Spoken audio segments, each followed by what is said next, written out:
we have an attorney? I need the signal. It's like we are. It's dog off queued up. Eddie would be. All right, folks, we're on page 229, capital projects or special projects, or Fund 34 in accounting speak. You want me to hit a few highlights? Please.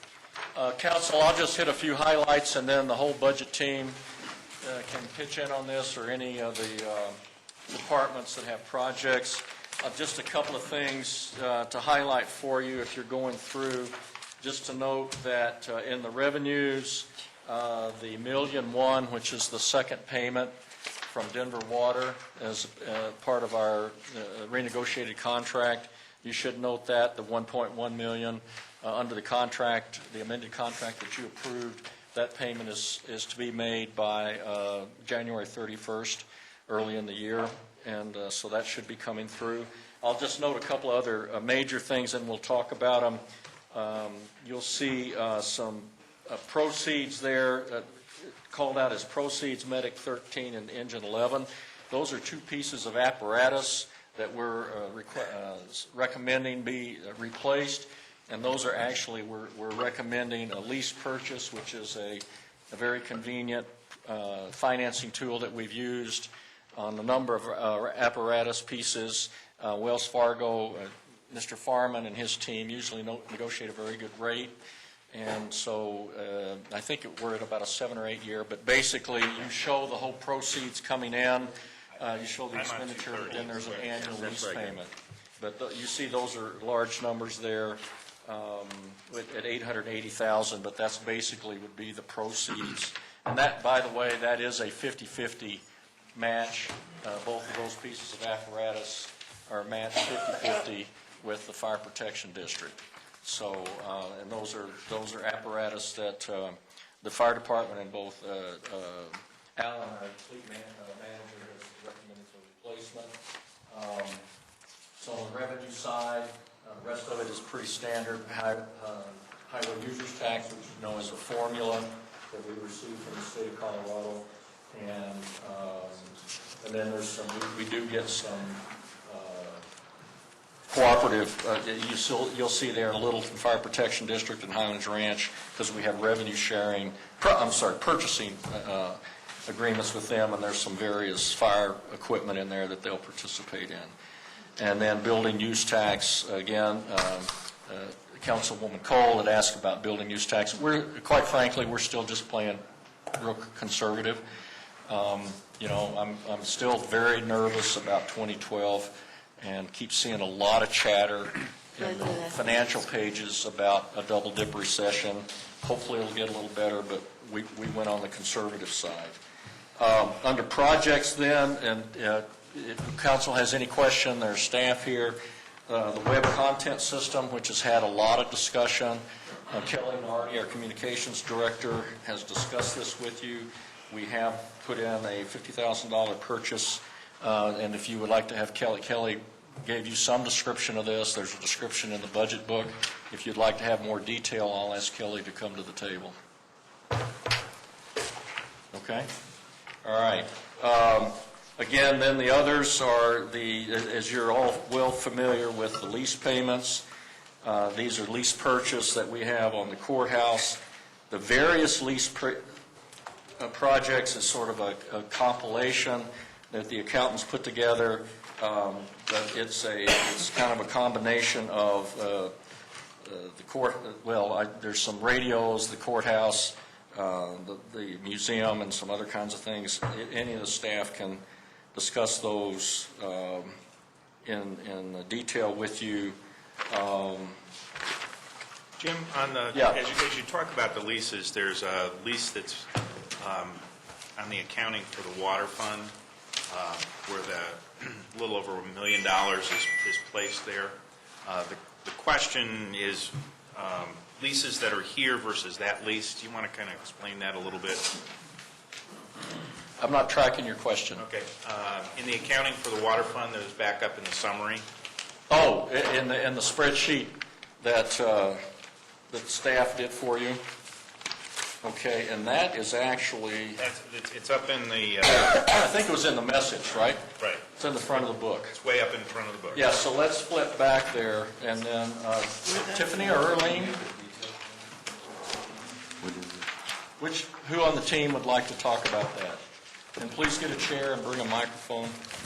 So we're on, well, there's no page number, 8. It would be page I if you had it numbered. Yeah, so if you go, it's actually an attachment. It's figure 1. Figure 1 for people that are looking for it, and it's after page H. It's very early in the book. I'm not going until I see the mayor's there. He's turning. He's there we go. and you're There. right there. Okay, everybody with us? On council, I'm looking for head nods. I'm not seeing Ms. Brinkman. Ms. Brinkman, are you nodding? You're with us? Why would I nod? We're all, okay. Figure 1, everybody with us? Yes, ma'am, okay. Figure 1, and Tiffany Hooten produced it, and Councilman Cernatic.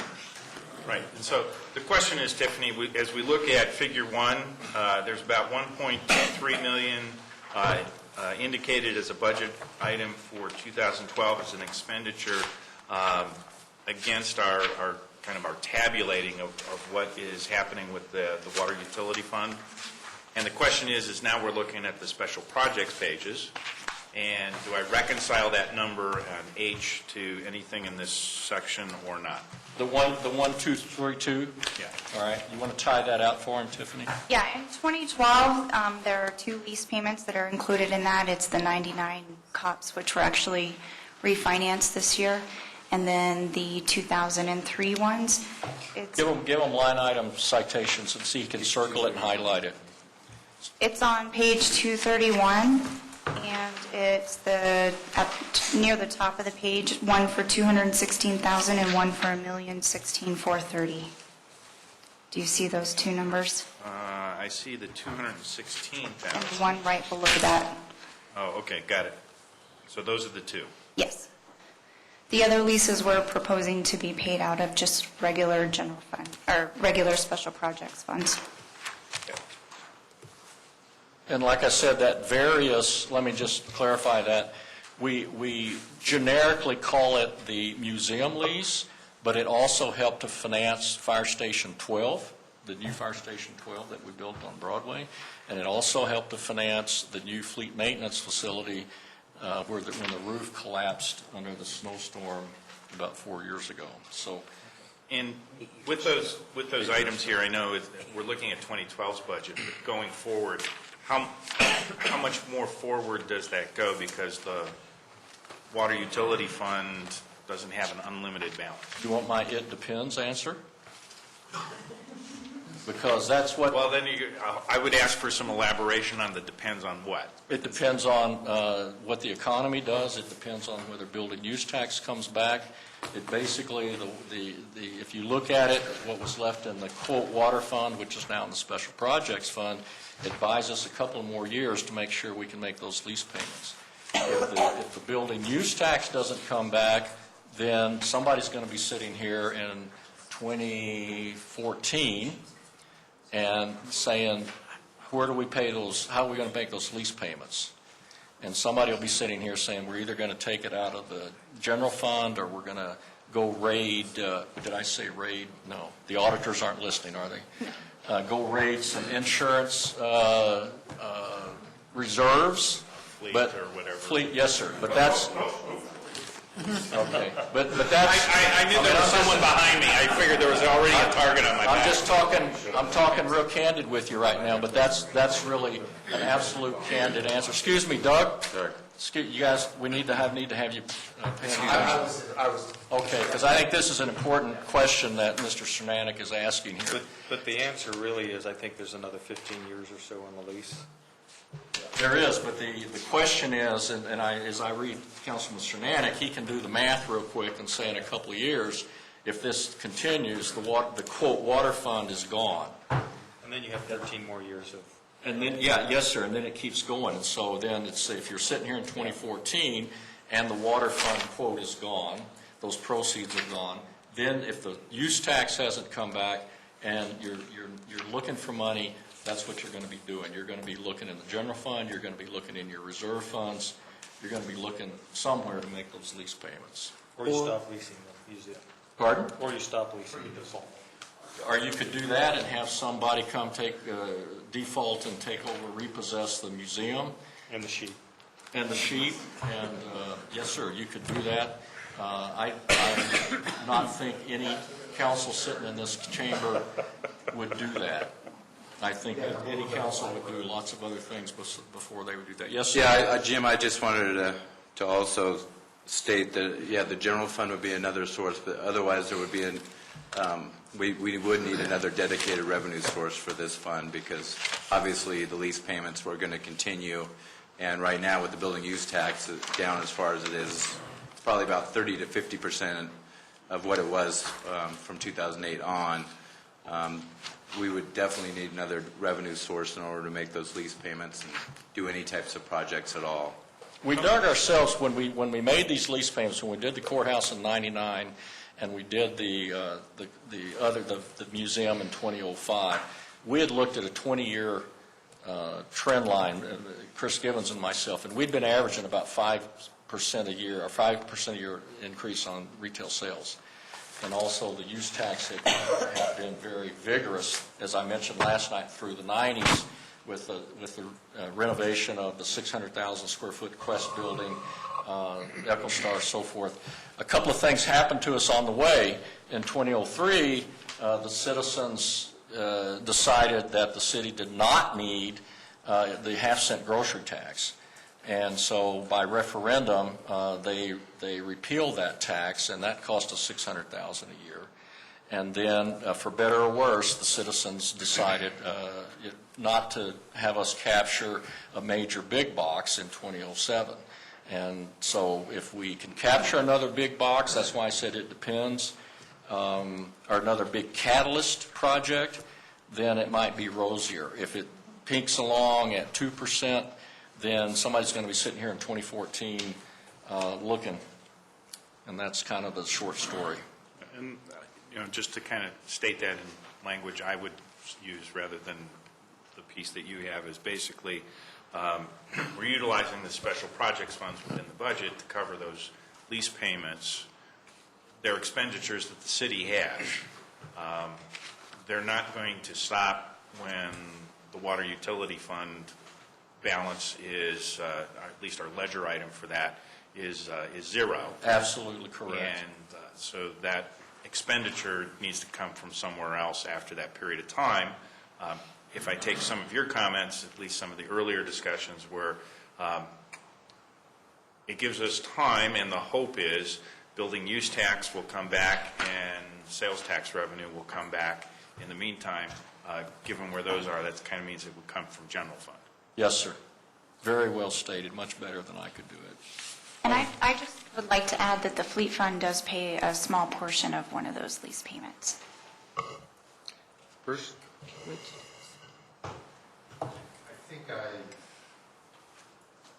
answered the question. Let me ask it just to make sure I answered it. I'm going to go back. Oh, I'm sorry. I was thinking about something else. Are we done with the waterfront, or do you guys? I think Mr. Cernanek stated it crystal clear. Okay. Then what I wanted to ask real quick was, Jim, you had talked about the medic 13 and the engine 11. Yes, sir. And I think I was shuffling around papers, and I heard what you said, but I want to make sure. I think I understand what you're doing here. You guys have got the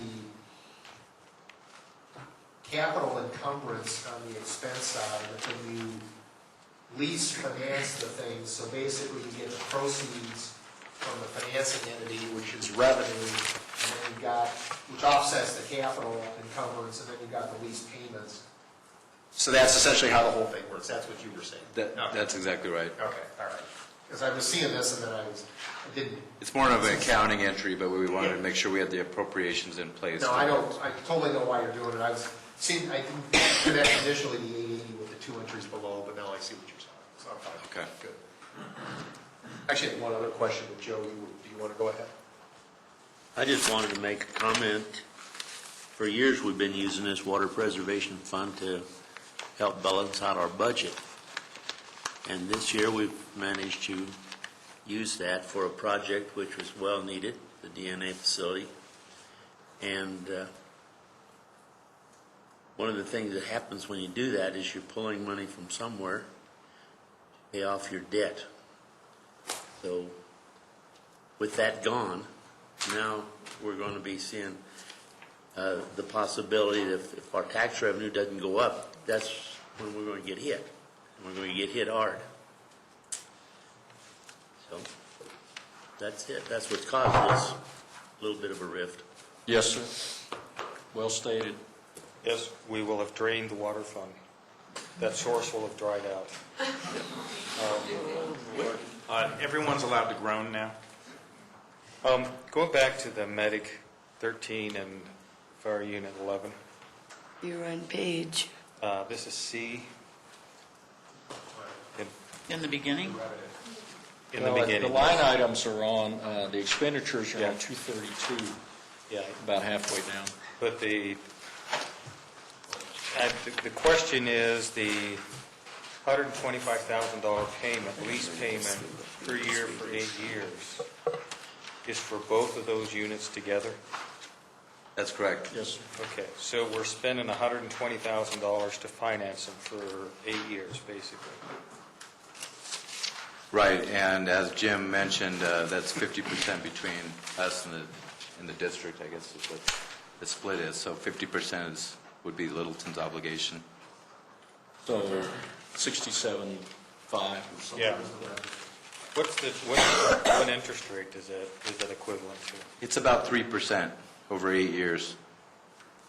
And what are we making on our investments right now? Well, the trend is going down. We're making about 0.5% on our short-term money right now. So how long would it take us to break even to where we're making more than 3% on our investments? Are you estimating? Might be 4 or 5 years from now. That does. So would it not be worth spending the money the cash up front to save the $120,000? Well, the problem is we might need the cash in order to make some of those lease payments. We don't really have the luxury, at least in this fund, if you look, just isolate this fund, we don't have the cash reserves to buy it outright. That's our recommendation, is and to take advantage That's of. the exact question, and it's, as nervous as we are, we're recommending to you that we hang on to the cash. If there's a more, if we don't have a double-dip recession and we're not scrambling in 2012 and 2013 and 2014, then your question becomes relevant. But given all the chatter about a double dip, we think that the safer, more conservative route, the safest route, is to go with the leasing so that you know you're stretching that payment out. Is this a lease that could be paid off early It could be paid off early, yes. with minimal penalties? We'd have to look at I think the way, because this question came up at the police radios, and I think after a certain period, and I'm not sure if it's 2 years, then it can be paid off early. Within that first 1 or 2 years, there would be a penalty if you did pay it off early. Okay. I'll ask Arlene to step to the board and put lease payoff early as possibilities, particularly if things are kind of pleasant and we get to closer to that 18% general fund reserve. I suspect we're going to be going the other way. But That's why I'm yeah, worth it putting it on the board. Okay. I wasn't talking about one way or the other, but I figured it's a good thing to capture. Okay, now where are you? Now I'm back on 231. So I guess at this point, there's other projects listed there. I'll just, council, please feel free to ask about any of them. There was a backup material. There had been some discussion on the roof repair. Dr. Cole had asked about that. And I believe we responded. We first talked about doing it in phases. I think the bid package is going out as a consolidated, so we'd have the flexibility if council wanted to bid it all as one. or we could do it in phases. So would you like to have Mr. Cortez comment on that, or is there some discussion about it? We expect the bid packages to be back September 27th. We bid it as in phases. We also bid it as getting it done in one phase. Approximately, now remember, some of this is give or take. We think we could do the whole roof somewhere between $195,000 and $205,000. Whereas if we do it in phases, it'd be much more around 225 to possibly 235. Again, we're working within a ballpark, so we could, if we did it all at once, save somewhere between 25 and 30,000. We're estimating, but we'll know hard numbers come September 27th. And that's in time for the final budget. I mean, I know when we vote on the budget, but that's in time to make a decision if that's the way we want to go, to do it all at once. Yeah, you have time, because October we have adopted budgets, and you Yeah. could amend it at that time. And part of my concern was the supporting statement in here says as soon as possible to do the roof. And in my head, that doesn't mean 3 years or 2 years. Well, again, when we get direction from council to do cost containment and strategize, and our cash flow isn't great, Dave and I talked about it, and there are certain sections of the roof that are worse than others, and so we would do the worst sections first.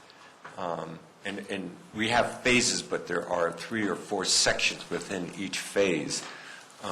So we're doing, Let me just clarify it in a different way, I think, and I've had a couple of discussions with Dr. Cole. The real kind of policy issue is, are we at some significant risk to do it in phases? That somebody would step back and say, oh my gosh, why didn't you do it all at once? Because you did it in phases to stretch it out, but then we had a humongous snow or a humongous rainstorm, and we have all this damage, and then somebody's going to say, well, geez, that was a dumb decision.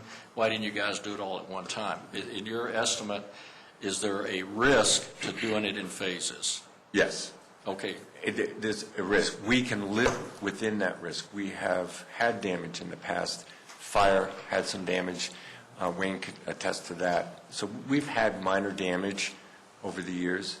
It always would make sense for us to do it all at once, get it done, and put the right kind of roof up there. But again, we understand there are other priorities, and Dave being the kind of guy, we work together, we just said, let's try it in phases. And he said, yeah, if we don't get a major snowstorm or some catastrophe, type of rainfall or something, we'll probably do okay, but you're always running a little bit of a risk. Well, if we have the possible double-dip recession, and we haven't done it all at once, we may be hard-pressed to do it all at once.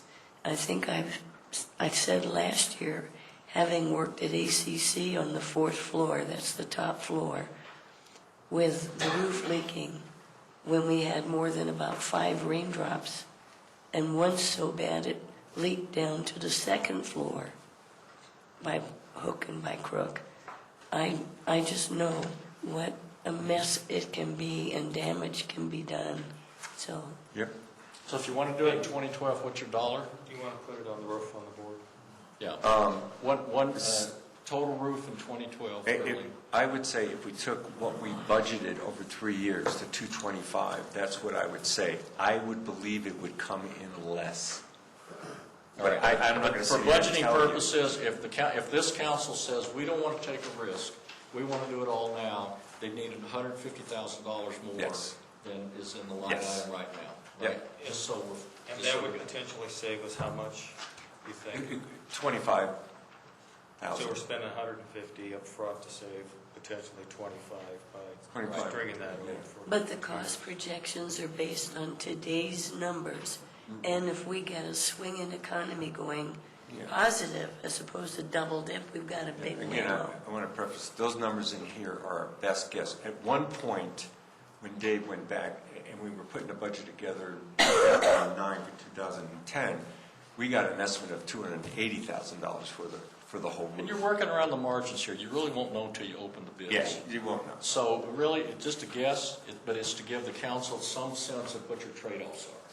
Is it going to be right on? No. Does it give you a sense of the parameters of your trade-offs? I think at least you should be at a comfort level, what you're gaining potentially versus what you'd be risking, okay? I'll hit just a couple of other big ones. Well, there's a raft of small fire station items. Again, if you look over there and on the Station 16 improvements, and what the accounting team does is they put those 1/3 in there. That means that's the city picking up. That's a 1/3 split, so there's a raft of those. We've already discussed Medic Unit 11 and Engine 13. I'm sorry, it's reversed. Yeah, we've got it in here. It says Medic Unit, but it's actually Engine. Let me hit a couple other big items. The $250,000 that's shown on page 233 as a traffic signal program, that's Mr. Blossom's project. That's actually a contemplated major rebuild of the Broadway county line intersection. And he's not here, right? Who's not here? Charlie? Mr. Bloston is here. Yeah. And then I was just going to cut it if he wasn't here. Since he's here, I'll leave it alone. And Charlie can talk about this, but this is a phone number. I'm not sure, there will be a new manager sitting here in a couple of weeks, but unless you get participation from Douglas County, and I'm not sure what the total estimated, if we do a total rebuild there, Charlie, I think as I remember it was north of 300. So are we in the 350 range? Yeah. Something like that. So, but anyway, we've talked about this intersection. There's no doubt that it's in very mediocre to lousy shape. And so we put some money in here. Ideally, we'd get some participation from Douglas County. We may also have there's another fund here, the Public Facilities Fund. But this is not a total project. This is to have a placeholder that if we can put some pieces together with Douglas County and put it together, but this is an intersection that at some point in time needs some serious attention, and that's why we budgeted some money this year. Charlie, you want to elaborate?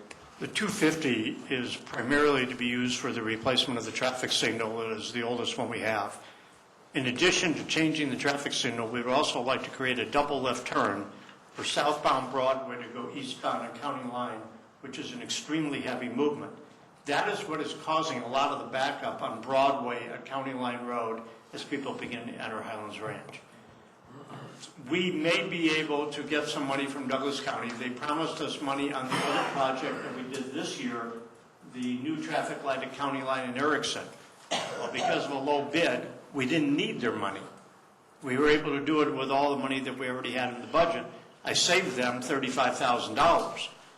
I also told them to promise me that if they use that money and maybe some more in order to pick up this other project at Broadway. They are very interested in this project at Broadway. If we need additional funds, and if in the next line item, which is $1 million for street rehab, if that project comes in under budget, we may be able to, how do I say this tactfully?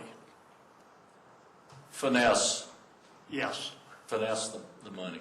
Move money and make sure we get both projects. That double left turn from southbound Broadway to County Line Road would be extremely beneficial to a lot of people. And the main point we want to make to you tonight, Council, is this is a work in progress, so that you don't look at this 250 and say, okay, we gave it to you, go and do it. This is something that's a placeholder number. It takes some work. We're going to try to get some participation.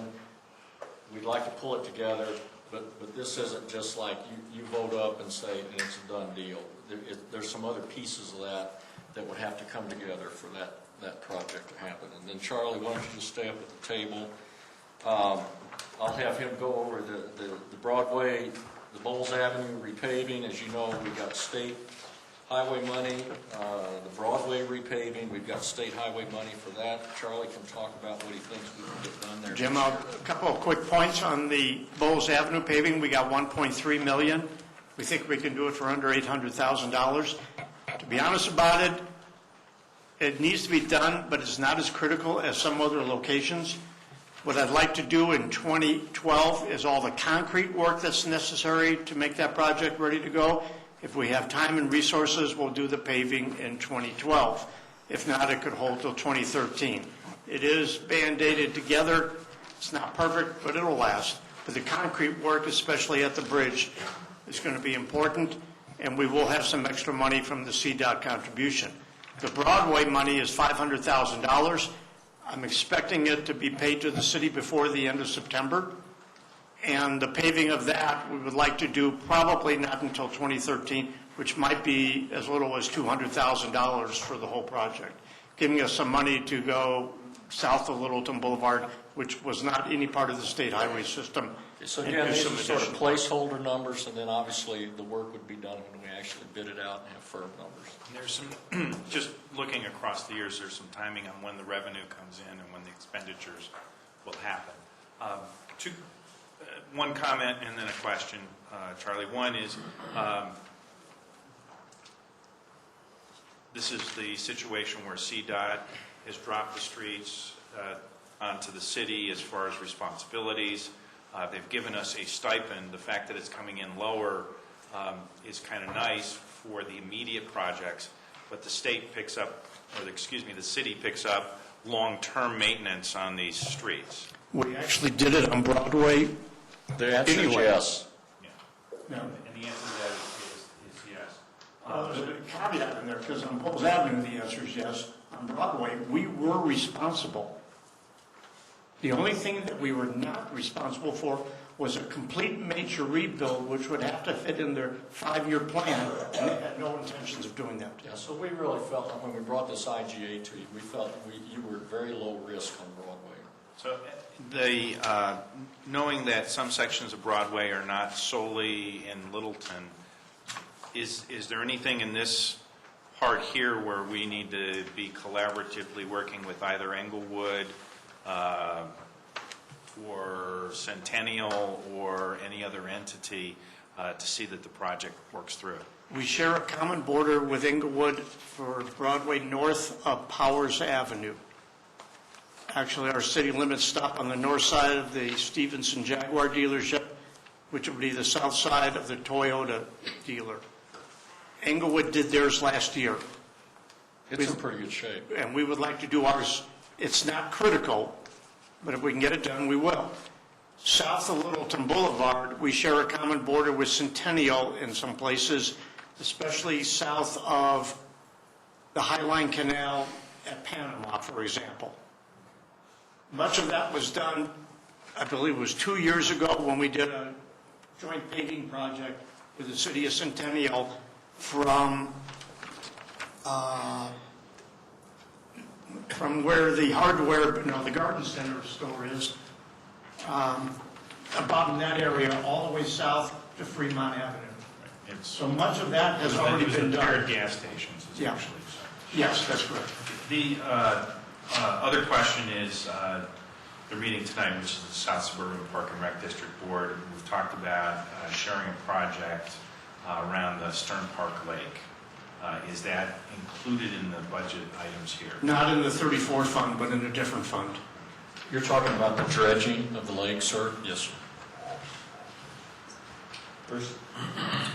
I want to go back on a couple of they're not major dollar items, but I guess I do want to ask a couple of follow-up questions.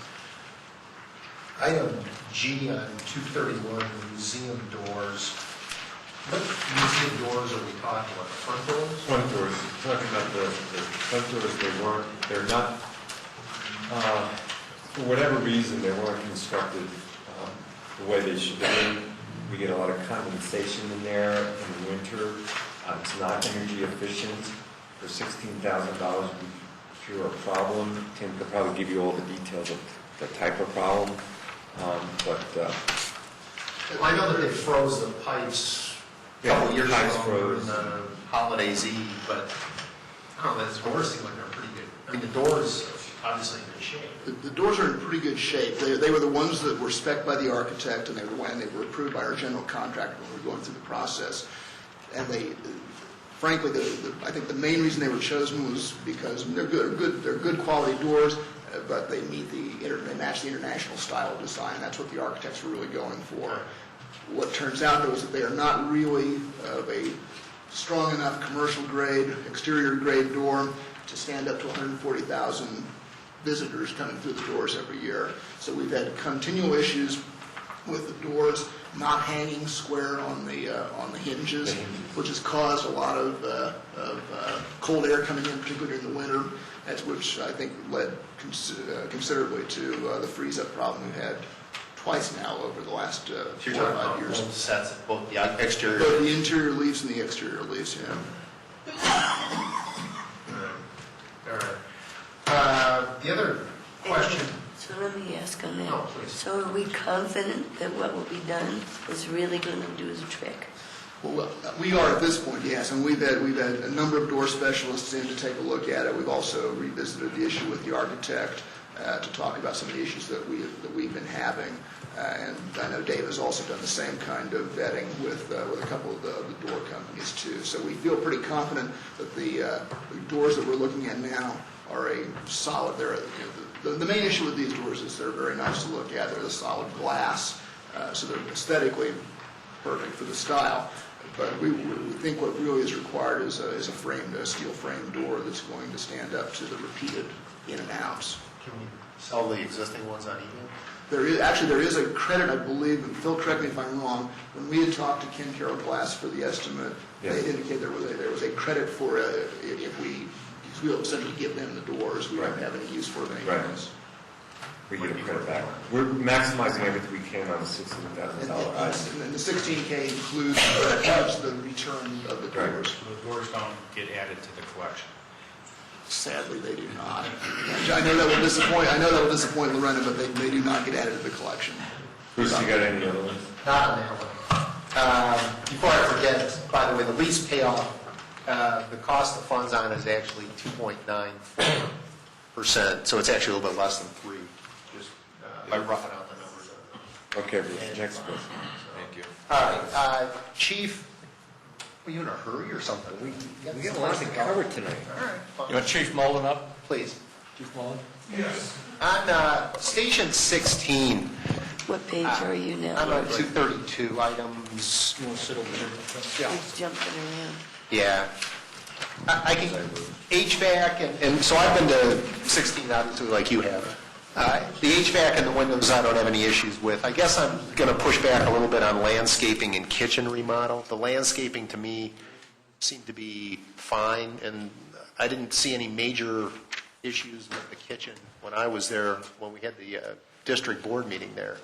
So I guess sell me on why the need for the landscaping and the kitchen remodel, if you please. The landscaping certainly isn't a functional issue, it's more aesthetic. It's the rock area that is just to the east of our parking lot is full of weeds. And so to address that, we had asked, I think a couple years ago, to start pushing forward to clean that up. But yeah, it certainly doesn't have anything to do with our responding to fire calls. But it does have to. You get like the first jobbers to do it?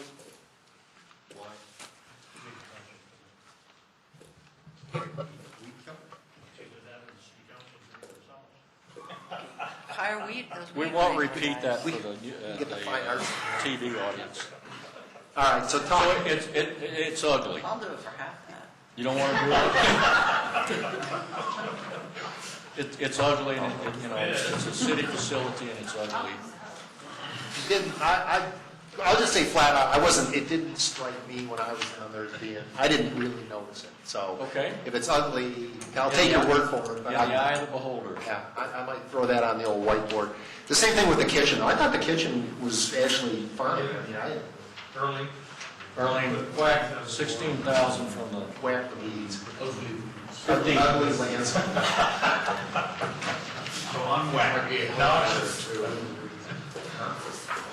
Yeah, I know. So the issue with the kitchen, The issue of the kitchen, Councilmember Stoneman, was more than just aesthetics. okay. the cabinetry is falling apart.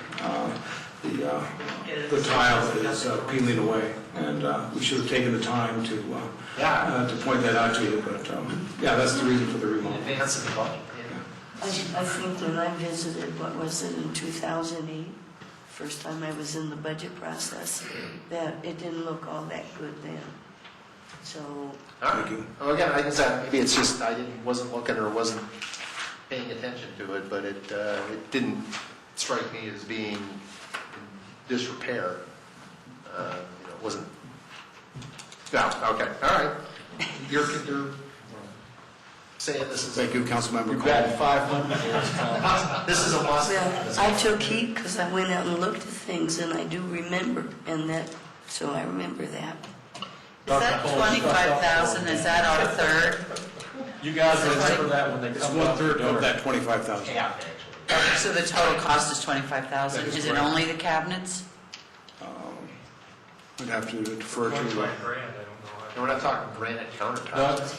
do you know the answer to that, the total kitchen remodel? You would be doing cabinetry, you would also be doing an additional stove. What we're looking to do is, that station has got a built-in stove that is very compact. When they have meals for holidays, they have to bring in food that's already warm because they can't cook in the station.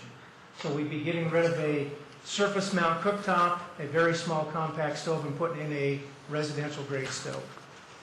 But yes, it's replacing all the cabinetry. We're not doing appliances, we're not doing additional work, so Is it base cabinets or just? base and wall cabinets both. You're saying the total is That's 25K. correct. Okay, so we split that. 16 is a third or a half? Third. Okay. All right. Fine. Thanks. Thank you, Chief. There are a couple other major items I'll point out. The street rehab, the $1 million, which we've discussed, as Charlie mentioned to you typically, that's formula money that we get from the state. And Charlie will typically develop a project list and bring it to you. We tend to try to get the engineering out in the fall so that we can hit the ground running in the spring. But basically, council usually gets a look at the project list probably in October, November. So, but this is basically just the highway users tax money cannot be used for anything else. It's formula money. It's earmarked, and so it gets appropriated, and then Charlie and his team come back to you with specific project lists before they go out to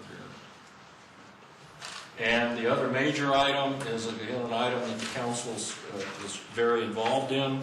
Again, that was part of the negotiation with Denver Water. This was a conversion of the irrigation system here at the city center from potable water to non-potable. As you recall, Denver, the $400,000 is actually, it will be a credit back, but Denver will cover the cost of this. Charlie has been meeting, unfortunately, one of the key people at the water department died earlier this year, so it set them back some. They had to find some new staff people.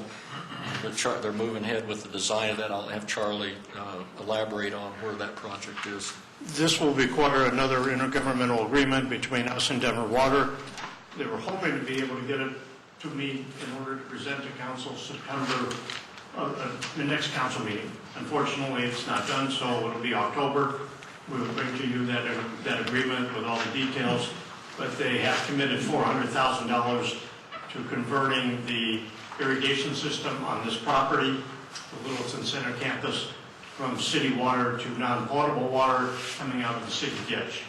It's a complicated project, and therefore the agreement has a lot of details on it, but that's the intent of what we're doing, and they're expecting to spend upwards of $400,000.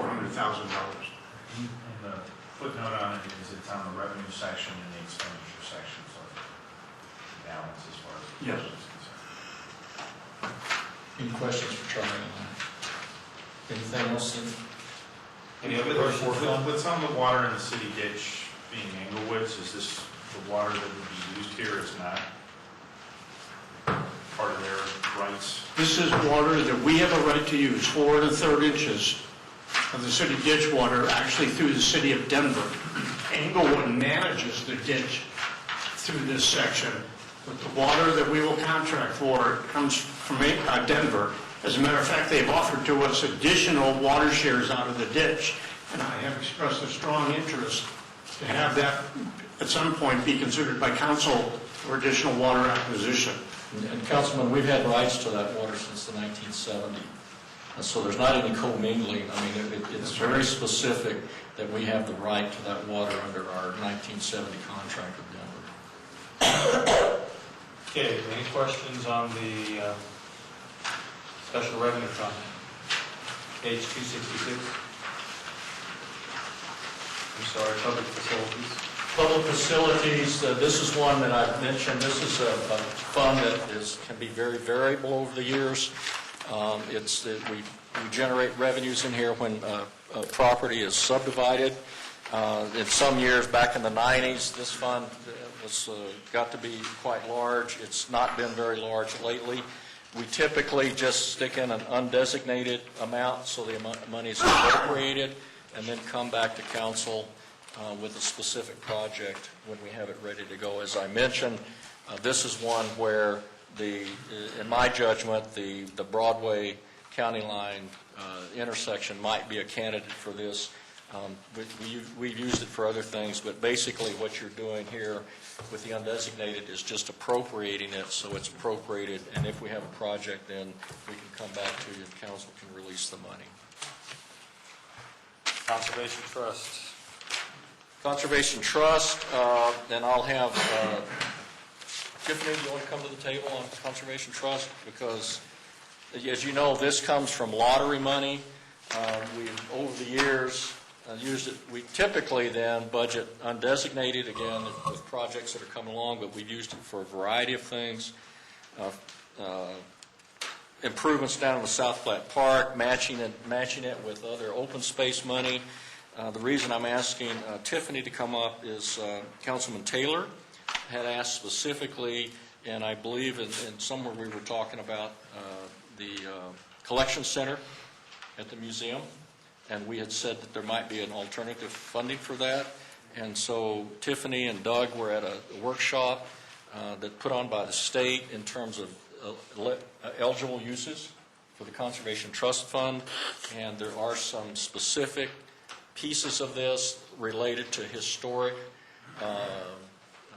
storage and historic uses, and I'll have Tiffany brief council on how this money might be eligible if you decide that you want to use that for the collection center. Tiffany.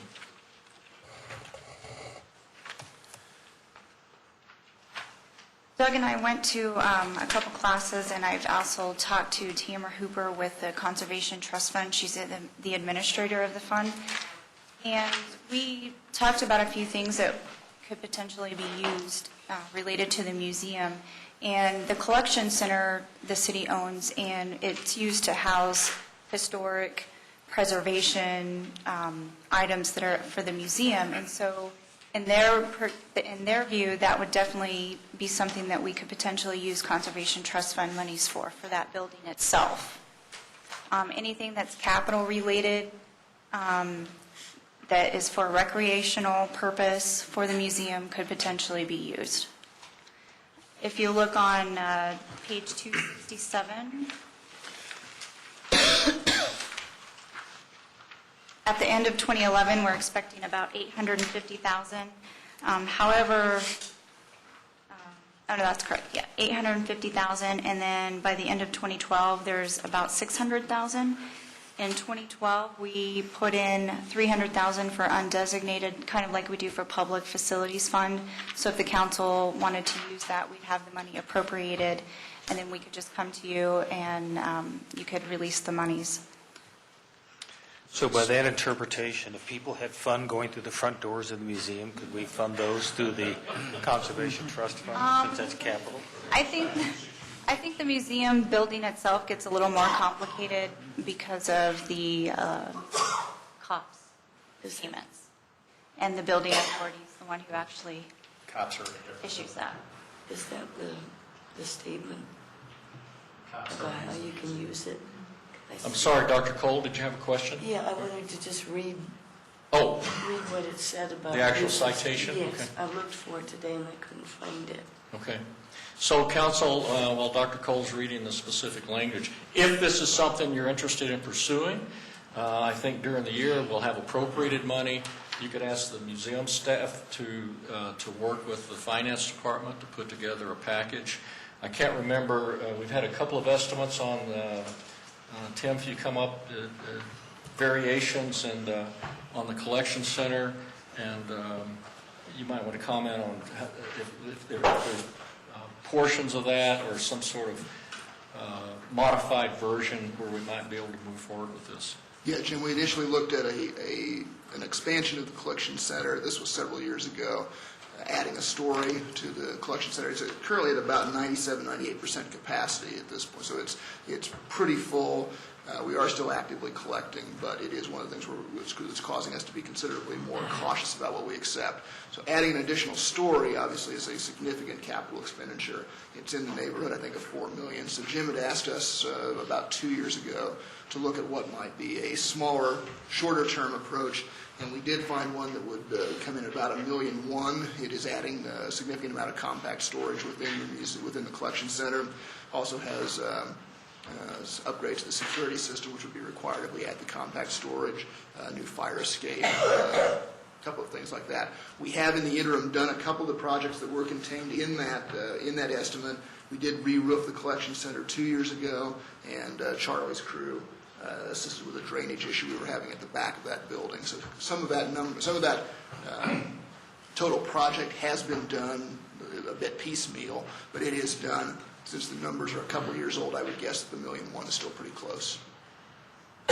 So we wanted to just, particularly Mr. Taylor, since you asked about it, we wanted to let this council know about the potential. We're not obviously budgeting the whole fund balance this year. As Tiffany pointed out, we just put in a plug number, a placeholder for $300,000. But as she pointed out, that it would contemplate a $600,000 fund balance still at the end of the year. So, during the year, I don't know what your topics are going to be for your workshop in February or January, February, but if you wanted to talk about actually somehow moving forward with the collection center, you could talk about maybe banking some of this conservation trust fund money, and taking 2 to 3 years to put it together. You could talk about maybe mixing and matching, going to look for grants. I think the staff could probably put together, a set of options for you. The 2012 council, whoever's at the workshop. And Jim, that $1 million also can be subdivided to some extent too. We can parcel out. There could be phasing. It would not necessarily have to be all done in one. Right. So I think if the council's interested in going down that path, of the 2012 council, the staff could certainly come back to you with a number of options for you to choose from, and if there's one that you're comfortable with. And so we just, at least since you inquired about it, we wanted to get it on your agenda. I would think it would be a good topic to have at the council retreat and have the figures, and so we can have some discussion about where we want to go with it. We've been talking about this for some time, and I agree it's an important issue. I'm going to ask that we put something else up there that's more immediate from a deterioration standpoint. I think that the Solar 3 sculpture over there by the library is in pretty sad shape, and I think this would be something, maybe that's an historic issue to a certain extent. It's the first sculpture piece we had in the city. It's in need of remediation big time. And I think it's getting to the point where if we don't do something with it sooner than later, it's going to be hard to save. And I know Charlie would prefer alternates. I have to profess that Solar 3 has been discussed for probably the last 10 years. Right. I have to confess I am completely, totally confused about what can or cannot be done with Solar 3. I think we've talked about it being eligible for this money, and so for the life of me, it's one I'm totally well, my understanding, why we don't have a solution. My understanding, and Tim, you could dive in here, but I thought from and Lorena, from the Fine Arts Committee, they had a group that was coming up from New Mexico to look at it. There was a proposal for them to restore it to its original, what's the right word I'm looking for? Just the texture and basically remediate the whole thing. And it was, $75,000, $80,000, which is obviously way over the fine arts committee's head. But long story short, it's not. And I think you'd want to have, as I recall, I think you would probably want to have Suzanne look at it, but I thought we had a reading before that it was an eligible project. I believe that's correct. Am I remembering this right? This sounds like it's eligible. Yes, but so I think we crossed the eligibility barrier, and why we never, I never, sort of in the vapor. So do we have a cost number? Lorena just indicated that it was about $250,000 for the full restoration of the project. It's a big chunk. That I think may be one of the reasons. Charlie D. Plus, area. I don't have anything to do with that one. Councilmember Brinkman has a long-term solution you've been recommending. Yeah, so, Councilman, do you want it on the, we're appropriating money, so do you want it on the board as a discussion for a project in 2012, or do you want it to come back to talk about, how you're going to prioritize this and have the council talk about, is $250,000 what you get for that, or would you rather see a first phase of the collection center? Because the money's going to be there. Yeah, The money's in, you can, I think, the money will be in the Conservation Trust Fund for whatever you want to spend it for. If we're putting it on, if it's up there from the standpoint of, 250 was a little north of what I recollected, but that's okay. I'm sure you're right. I haven't seen that study for about 4 months, but I remember that it was around. Yeah, I trust your memory over mine. But I think if we're putting it up there for purposes of prioritization and content for the retreat, I'm okay with that. Well, you've got some other study session topics here, so maybe you ought to just have retreat topics potential. Retreat or study session. Study session, yeah. I mean, what I'll say, further discussion and analysis by the council. Okay. So I have two questions. It seems to me there's a larger issue with a collection center, and I'm not meaning to exclude something, I'm just wanting to ask, would we theoretically keep collecting things and keep expanding a collection center until the year 3000? Yes, ma'am. We actively collect on a daily basis, daily, weekly, monthly basis. Part of the charge of the museum is to collect the ongoing history of Littleton and the region, so we collect contemporarily also. Well, and that's okay. I know that at least one of the people we've interviewed for the museum board, since I've been on council, has wondered, is there something perhaps more than one something that might get rotated out of there permanently? We do have a deaccession. We have a full collections policy, as any accredited museum is going to have. And that includes deaccessioning from time to time. We don't do it frequently. Frankly, we collect fairly carefully, so we don't tend to do a tremendous amount of duplication. We do try to collect those items that we feel are significant and relevant. So we don't deaccession frequently. We do have a provision in the collections policy. Anything that's deaccessioned has to go through a fairly detailed process and ultimately has to be approved by the museum board as sort of the final arbiters. But that process is in place. It's just not one that we and most museums exercise real frequently. Okay. Then, in terms of the Conservation Trust Fund, the way I'm reading that, and maybe it has to be in context that I'm not seeing stated, that money could theoretically, the recreational purposes on the site, could that not apply also to library things? Or will we need an interpretation? Now, I'm trying to be clever to find some way to get some library stuff. The seminar, the state seminar that Tiffany went to, Tiffany and Doug went to, specifically talked about historic issues. So if you want to have that research, then I think it'd be a collaboration between Well, no, Suzanne. this is from an overhead, right? state. Now, So, this is from the state. no, but what we're looking at is an Yeah. overhead from that presentation. Yes, ma'am. So probably all the other stuff they'd said before that would say recreational purposes at sites that are historic or something. We could look at that. We could go back and read the CRS and look at them. I just, if we Sure. have flexibility. We're I'd like- looking at, staff will be happy to follow that up. Thank you. All right, Fund 15. Who wants to talk about consolidated revenues? Tiffany? Okay. Tiffany will. Fund 15 is what we call consolidated social revenue. It's the fund that has about 17 what we call sub-funds in there.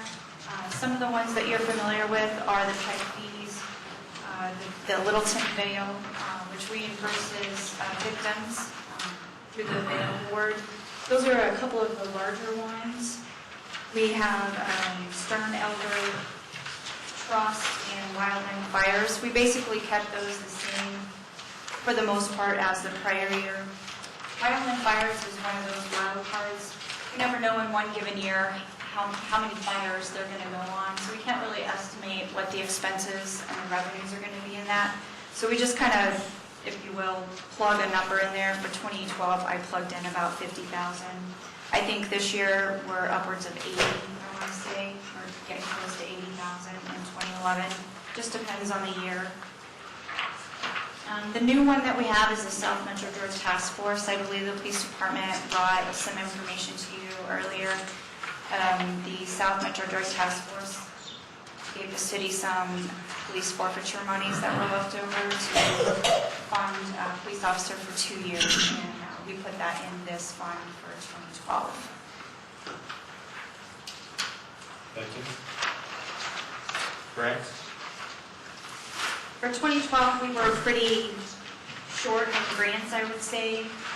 Grants are kind of an opportunity. If it's there, we go for it. If it's not there, we can't.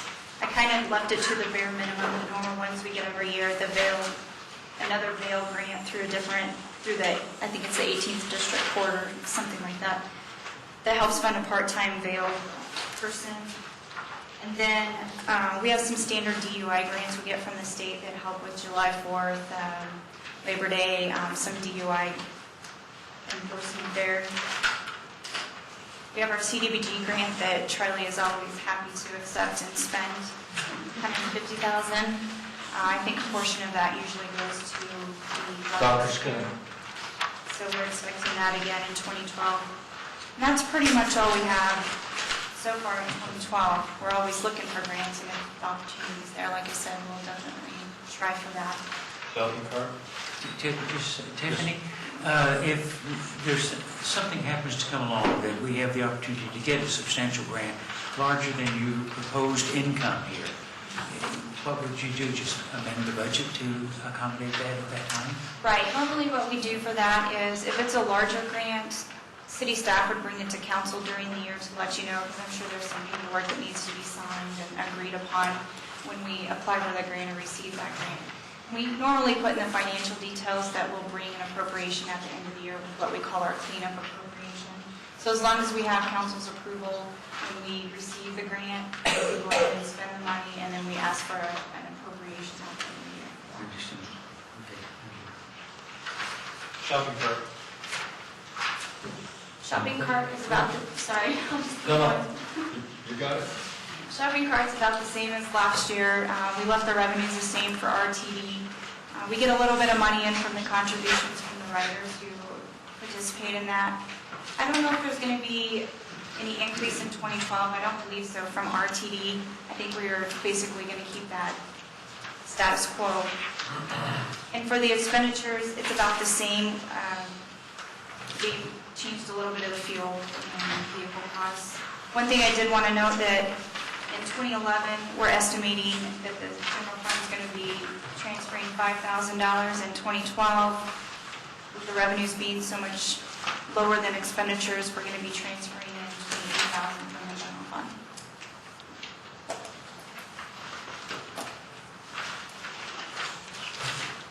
Open space. Open space, I'll just pitch in here, and Charlie, as you know, and there's an open space task force. There's a number of projects here that we usually, again, there's a large number of undesignated that we put in there. As you know, there's several fairly significant acquisitions that we've been working on. So again, this is a plug number, but usually there's matching funding here, either from Arapahoe County or from GOCO. Charlie can brief you on the status of those. I did actually, though, I was thinking last night, we were talking about the creative interpretations. I was thinking about Councilman Stallman wanting to raise money for the street projects. And I was thinking if we painted the streets green, we could call it open space. At least it does. Or maybe even just change the name of the streets to trails. The end of the month cannot come quick enough. Are you thinking out of the box? They tried that in Rocking Horse, and it didn't work. Did they paint them green? No, but the county tried to say that their roads were open space, Well, so I think no one could the add big it. mistake was not painted green. Might have been. And if you changed all the names, I mean, if you think about the Santa Fe Trail and the Oregon Trail, we just changed them all. They're basically just trails, right, Jose? Actually, in the city of Minneapolis, in Minnesota, there are vast stretches of city streets that are part of their trail system. There you go. I rest my case. The Colorado Supreme Court says no. Frankly, though, driving on a laddie is like off-roading anyway. You're always throwing a wet blanket on your... Councilman Stallman, I know where you live. I'm just trying to think out of the box, Councilman. And I've got support here from Councilman Cernanek. He's in. Okay, storm drainage. These next 2 weeks are going to be the longest two of my life. All right, Charlie, go ahead and ramble on about your act. No, we're already on 295. Okay. Mayor, can I just mention one thing for open space? Page 281. The city does contract with South Suburban for the South Platte. The city does contract with South Suburban for South Platte Park, and I think in 2011, before 2011, that was funded out of the general fund, and in 2011, we looked at it and decided we could fund all of that out of the open space fund, and we're doing that again in 2012. The one thing I just wanted to note is that there were about 3 projects in 2011 that South Suburban did not get to that we're carrying over into 2012. So even though, I guess I just want to say, even though it looks like there's a really large amount being spent in open space for South Suburban or for South Platte Park in 2012, 3 of those projects were carried over and they were about $88,000.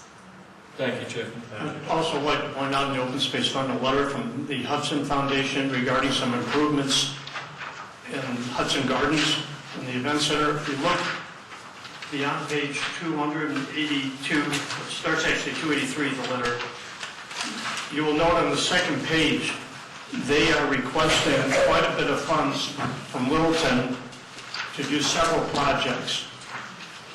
You don't have to make a decision on this tonight, although Hudson would surely like you to do it, but I told them it will not be done unless you so desire. They're asking for $400,000 out of the Conservation Trust Fund for various projects at Hudson and to match against some other revenues. Does it have to be conservation trust? I mean, Open Space Fund is where it's proposed from, I'm sorry. Thank you. Yeah, that's what we had anticipated would come out, because that's the share of that money. And that's what you specifically talked about at your breakfast with them. In addition, of course, we have the open space acquisition projects we're working on. To brief council very quickly, we do have an offer in on the Rice property. We have an agreement on price on the Olson property, and we're preparing a contract with them right now. And we're working with South Suburban, Arapahoe County Open Space, and GOCO on several other areas as well. And of course, the Open Space Task Force Councilmember Brinkman and Councilmember Sunanek serve on that as well, and that project is continuing forward. It's the best way to describe it. And Charlie, before we move to Enterprise Fund or Tabor, unless it's somewhere else, where is the Stern Park dredging? You put it in the storm drainage, right, Charlie? Yes. I think it's contemplated, so when we get to storm drainage. The 42 fund. Storm drainage projects.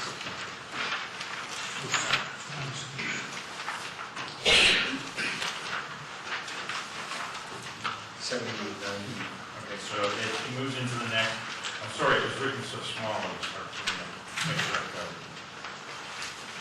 it. But I think that the general gist that Charlie was going to recommend is splitting it, applying with urban drainage, south suburban, and then the city's management come out of our storm drainage. We own the park. South Suburban manages it, and because it's part of the Littles Creek drainage, we were asking urban drainage to put in 1/3 of the project cost. So it's somewhere in 42 then? I'll give you exact.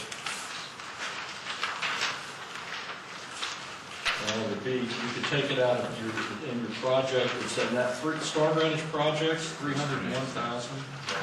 So you would come back and budget it out. How much is 20,000 a piece or something? I think 50,000 apiece. 50,000 apiece. So Yeah, it's just out of- circle that right there, Mr. Shenanek, under line item 789001, the 301,000. That's right.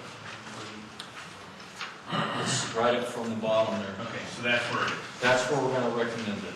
Okay. Yes, sir.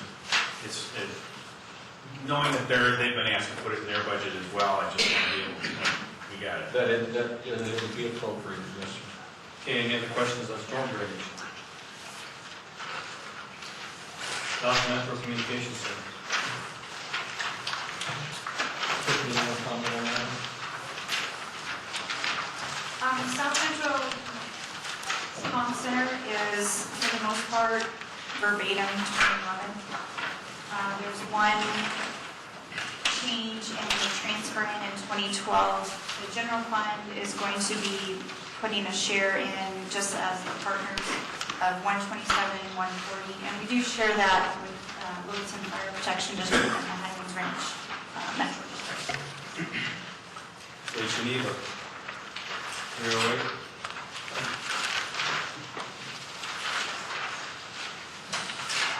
A few years ago, we transferred some money out of Geneva. In the process of doing that, we set the fund balance that we wanted to keep it.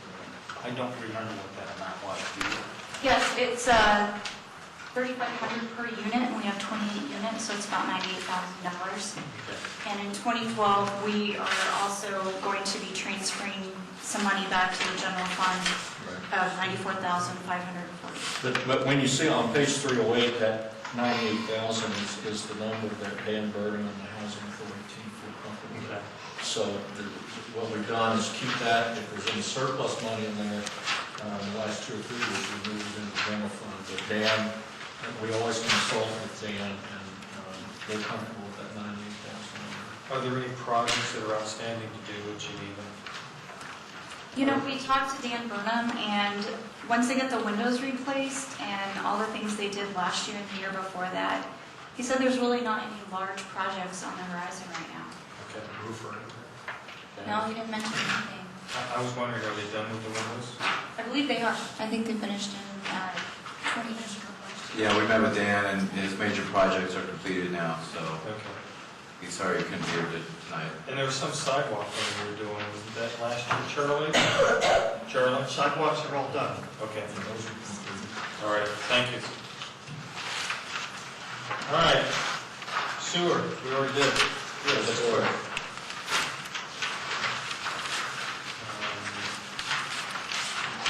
Employee health. Well, health, you want to, Eric here. I guess Eric will give you a quick overview, but I got to tell you that we've done tremendous last year. So what you're seeing in your health fund is that our claims are starting to level out, and what that means for the 2012 year is a 0% increase. We're actually lowering our expectations for claims. Claims was our one area that we really wanted to manage.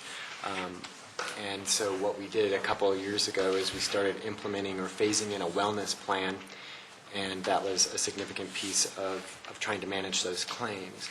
We also did some education with our employees, and we've rolled out a number of those education pieces. The education pieces surround around teaching employees as well about how to contain costs for themselves, as well as how to contain costs for the plan.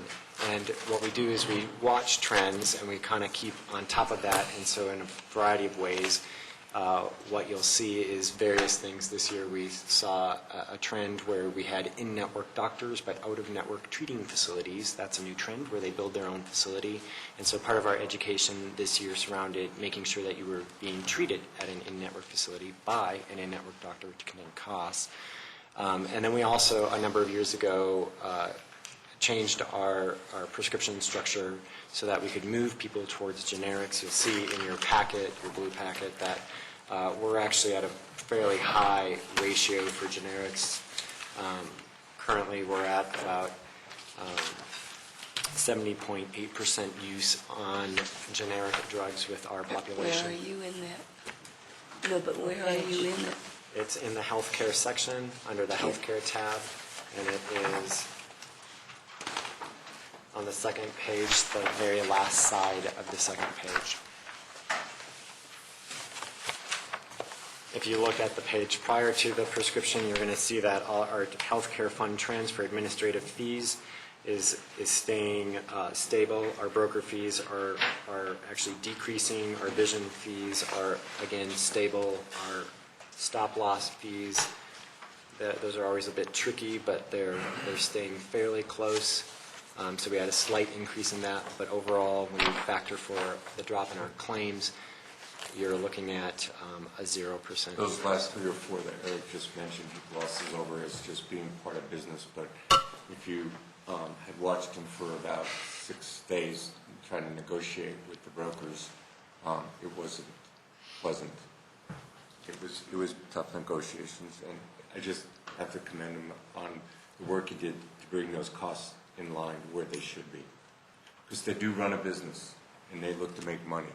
And we got them on a few things that they tried to slip by. But there were some compromises on Cigna's part that they probably were not necessarily interested in making.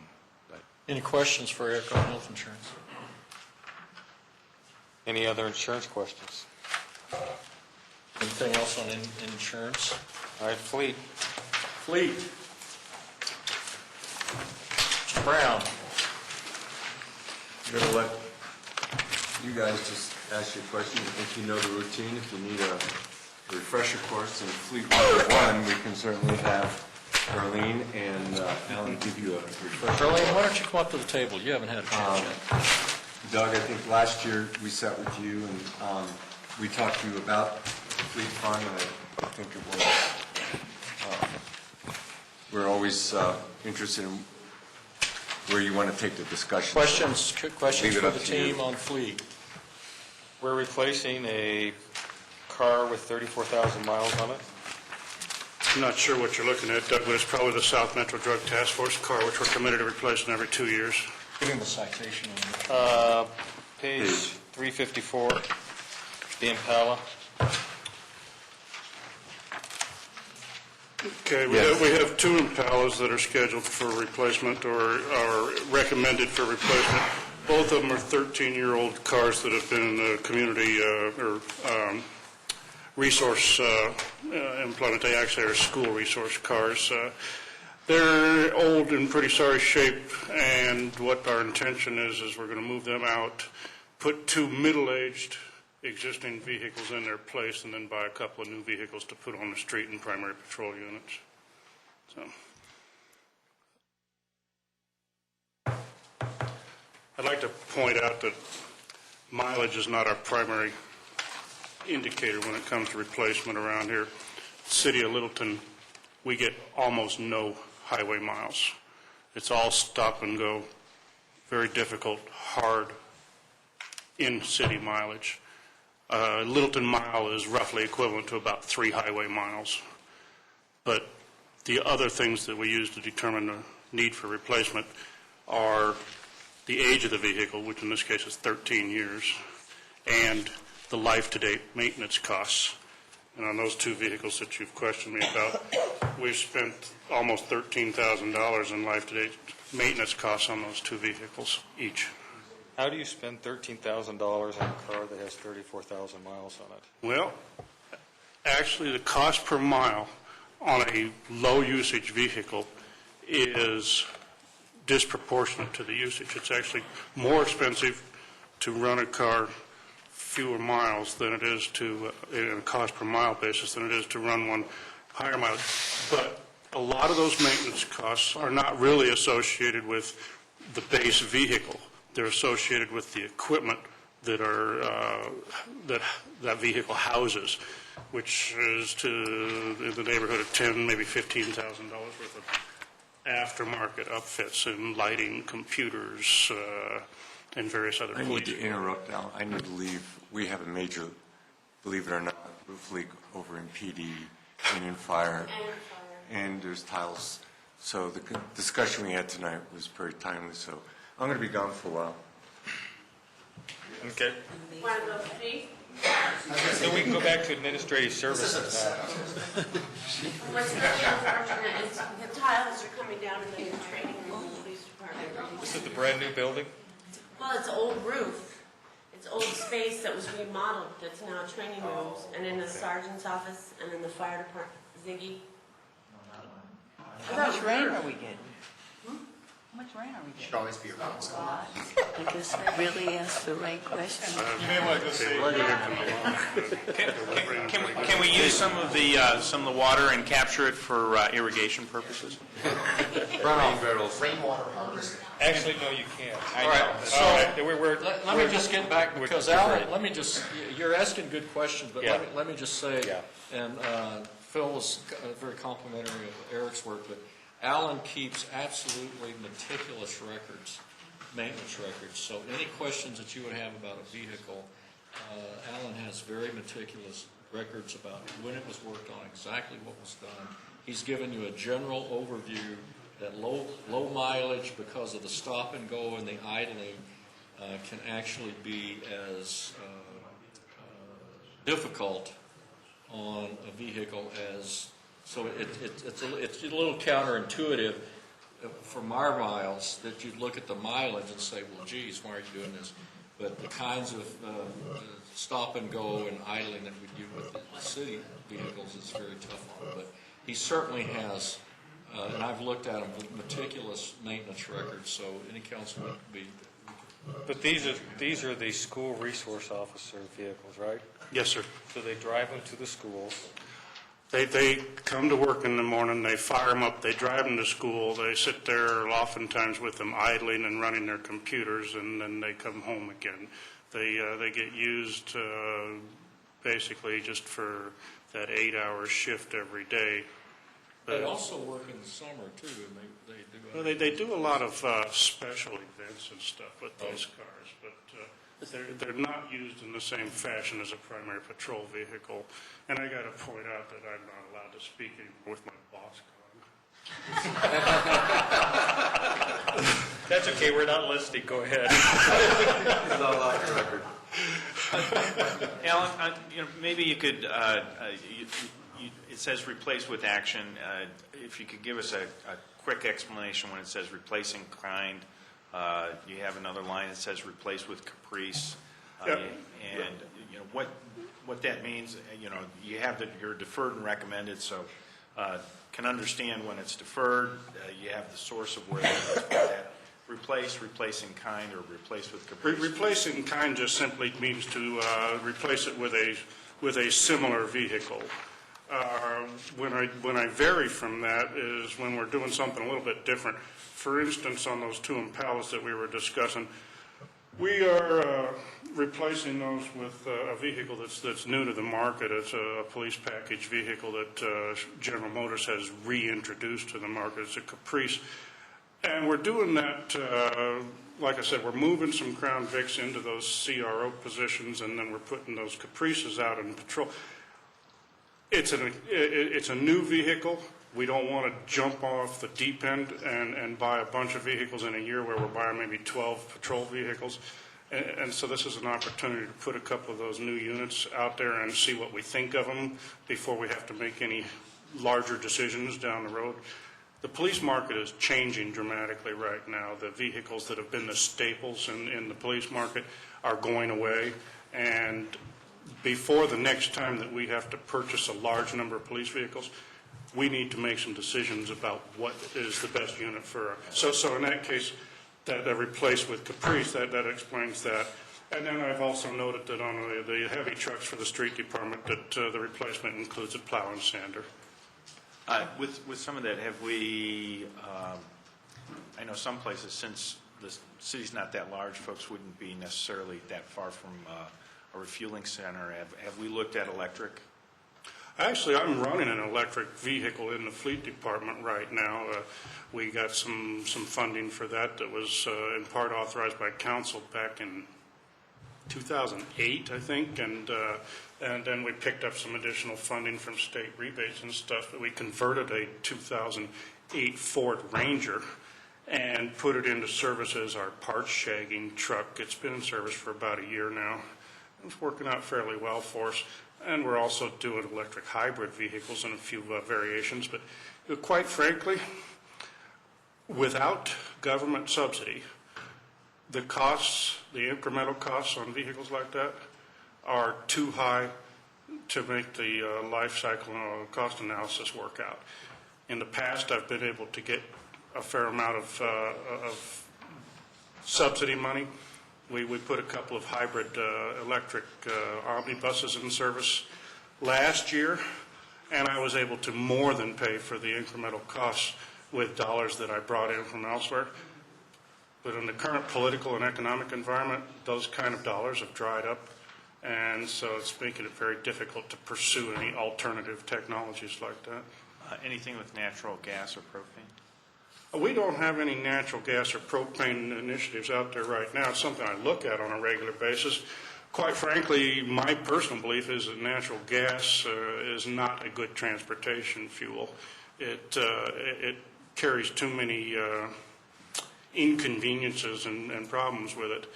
And the truth of the matter is that in this particular region, the cost differential is not great. And it doesn't burn a whole lot cleaner than some of the gasoline engines that are coming out of Detroit these days. And have we looked at recycling the cooking oil from the fire department use? No. All right, the Ford Explorer.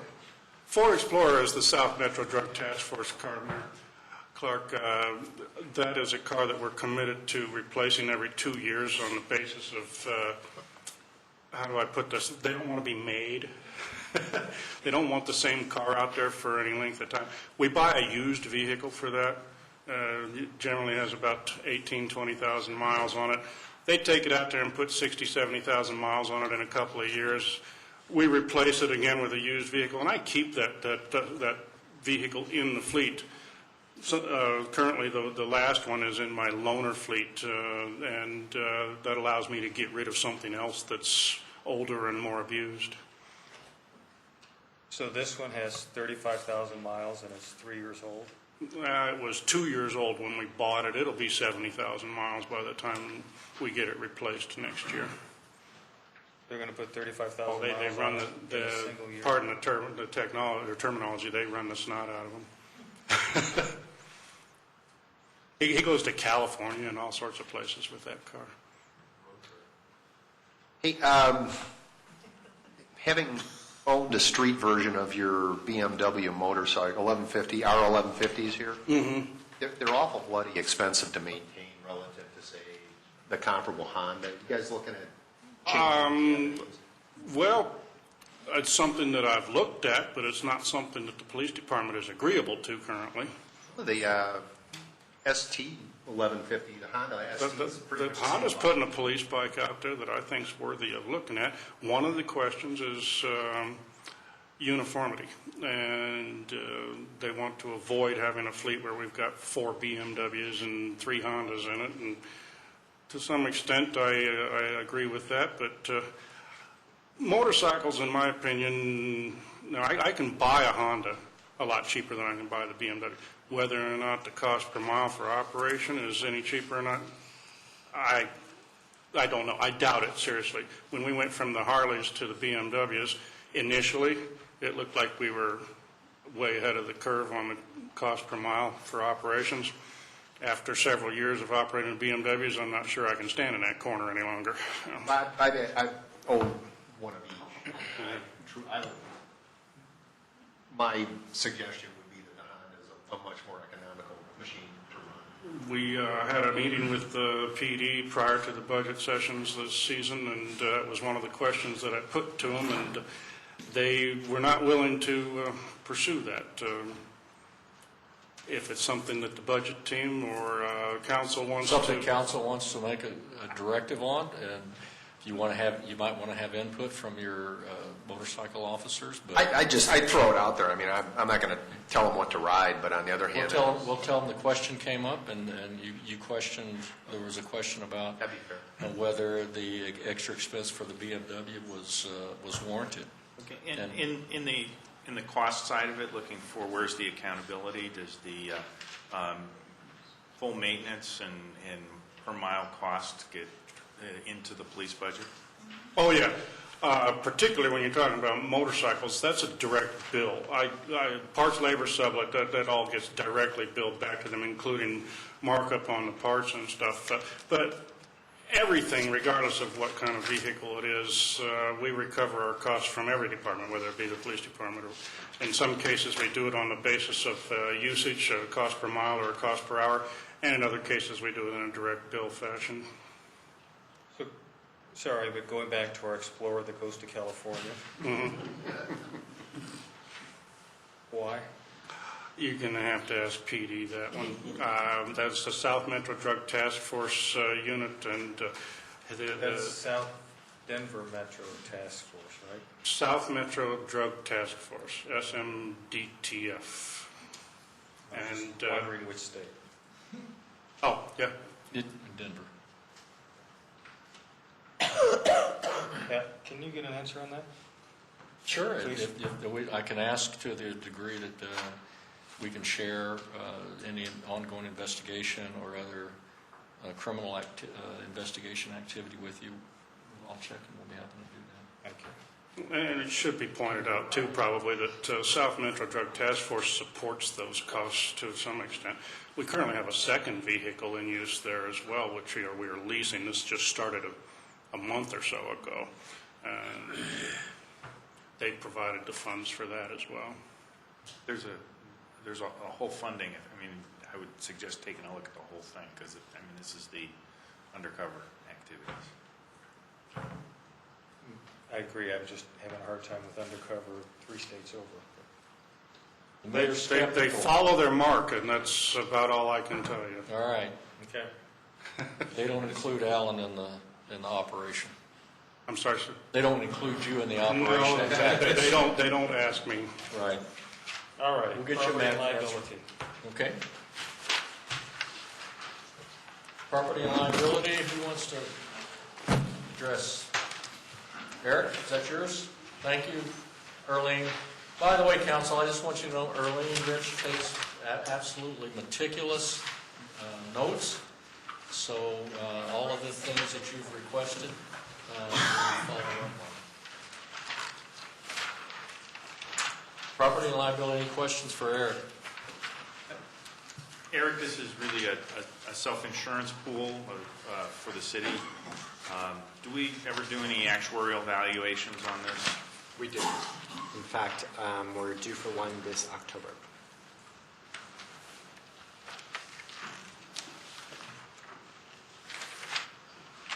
That's 2011. That's correct. So they will be working on that next month, and we should be reviewing it and taking that information and applying it to our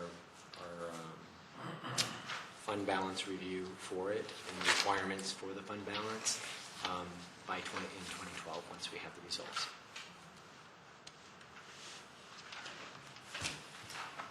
Okay. Whiteboard. Thank you, Eric.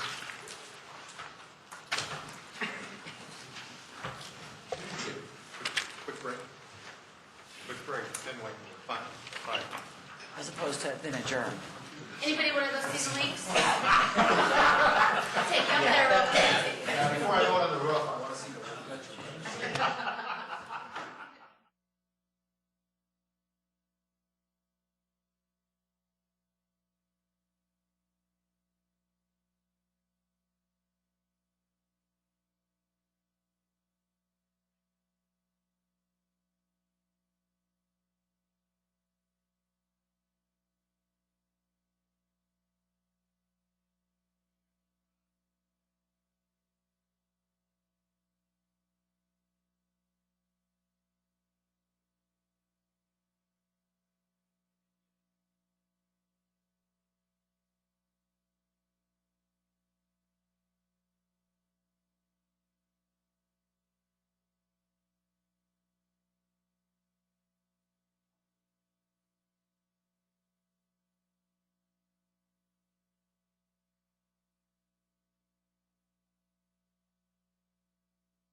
Results that we get here with survey results with other cities around the country. There's a small set of questions that you can add, but 90% of the questions are already fixed questions. That was the pro version that consultants were sort of talking through, but I think my sense of it was that we can ask anything. We wouldn't have to join that project per se. This orientation was how do we expand the citizen dialogue to get more information about customer service and the value prop and what do people like and why do they like it and so forth and so on. Is Kelly running? I'm right here. Oh, sorry. Let's talk about the 15-ish. The National Citizen Survey for the $9,900 basic service. The basic turnkey process that covers all bases of the mailed survey administration, creating the survey, survey documents, randomly selected sample of 1,200 unique addresses, printing, mailing, data entry, analysis, creating report results, and comparisons with U.S. jurisdictions. And that's also the one where they adjust the answers of different ethnic groups to what they think the answer should be based on the population that they think would be represented. So, I mean, you remember that portion of it? It's not just the ethnic adjustments. What happens is you have a certain population distribution in your city, and your responses to the survey may not be in a percentage basis the same as what your city may be. And so what they'll either expand or contract the responses to, say, 4 particular demographic groups, how it might be adjusted. Well, so to be more specific, if you had a demographic group that had 2 people respond, but they thought that there was 3,000 people in the city in that demographic group, then they would take those people's response and they'd multiply them by 1,500 to get to the 3,000 people, assuming that all 3,000 people would respond the same that those 2 people did. So you don't actually get a survey of what's really there if you're using that packaged survey. The one thing that I'd correct you on that is you at least know that. They put credibility rankings that are there, so you get a qualitative factor. So if you have something that's underrepresented at too low a level, they won't actually explode that. So, let me say it this way. I think there's value in a variety of levels of this. I mean, I think we would derive some value from participating in the national citizen survey so that we get some benchmarking relative to what and if we're doing the same methodology everybody else is doing, there's going to be some level of comparability, which would probably give us some information. The main idea here was to, again, extend sort of the conversation of how do we do a better job of customer service. And whether it's $15,000 to do this, or whether it's $10,000 to do some custom questioning or hire a consultant to do it. And I think you want to mail versus email. You probably want to do both theoretically. I view it as a good, another tool, again, in the toolbox, to use that euphemism that helps us figure out what people want, why they want it, where we're meeting expectations, where we're falling short of expectations, and what we might think about doing to improve our performance. That's essentially the orientation. Okay, so all in favor of spending of creating an appropriation of up to $15,000 for survey-like stuff? Raise your hands. Okay, 2. Opposed? Everybody else? Okay. Next item. Can I comment just quickly?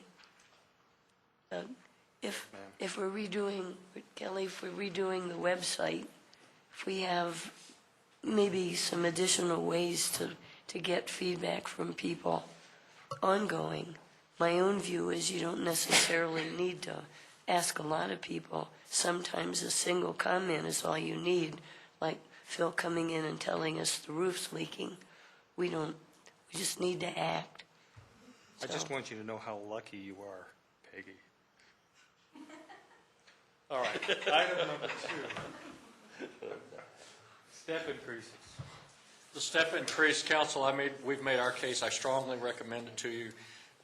Again, I said that the issue will be them falling further behind.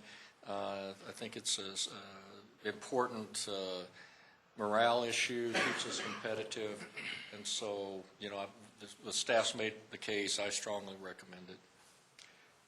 I'm actually going to advocate for this also. I think that we need to treat all the employees basically the same. We gave nobody raises last year, including step increases. If we're going to give raises to the non-craft employees, for lack of a better word, then I think we need to also give raises to the craft employees. So I'm going to support this. Further discussion? Yeah, and as we go through these items, kind of a procedural item, it's going to be adding to, which takes us away from a balanced budget. So yes. The question is, what are we going to take away? So till I kind of see, anything that goes not in the budget, going counter to our balanced perspective would be something that I'm having a hard time doing. Well, this would indeed take us away, as we currently sit, from the budget that we approved. This would put us at a slight deficit. And I believe we said, what, 59,000? Yeah, and just at the point of being a complete nag, which council's gotten used to, I will just reiterate the terminology. Your direction was to have estimated revenues equal estimated expenses equal estimated revenues. expenditures. Yeah. You will always adopt a balanced budget, and because it's required under Colorado statute. So what will happen, is that the budget, when the appropriation ordinance comes to you, the fund balance will, yes, drop. But that is not, when you're dipping into cash that you already have in, I will just have to be a nag here, that is not true deficit spending. True deficit spending is when you are going into debt with money that you do not have. You have this money.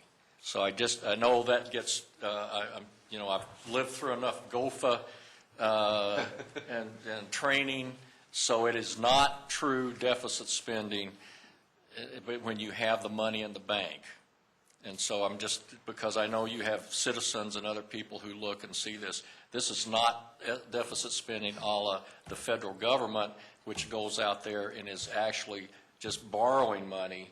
And this is you have cash in the bank. This is reducing the projected in-fund Yeah, balance. yes, And sir. specifically, this would reduce it by about $64,000. Yes, sir, but it is not true deficit spending. So we almost flipped from being 59 above to being 64 below. And we're expecting our general fund this year to come up $3 million Yes, over ma'am, if you last looked at- fall, yes, last ma'am. winter, December. Yeah, Pardon? Earling's putting it up there. Yeah, but audience at home can't necessarily see that. Okay, any other discussion? All in favor of step increases, raise your hands.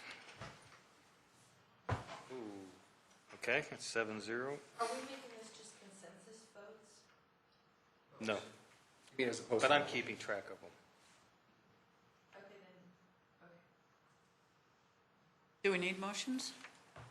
I mean, the first one couldn't be a consensus vote because it's 5-2. Pardon?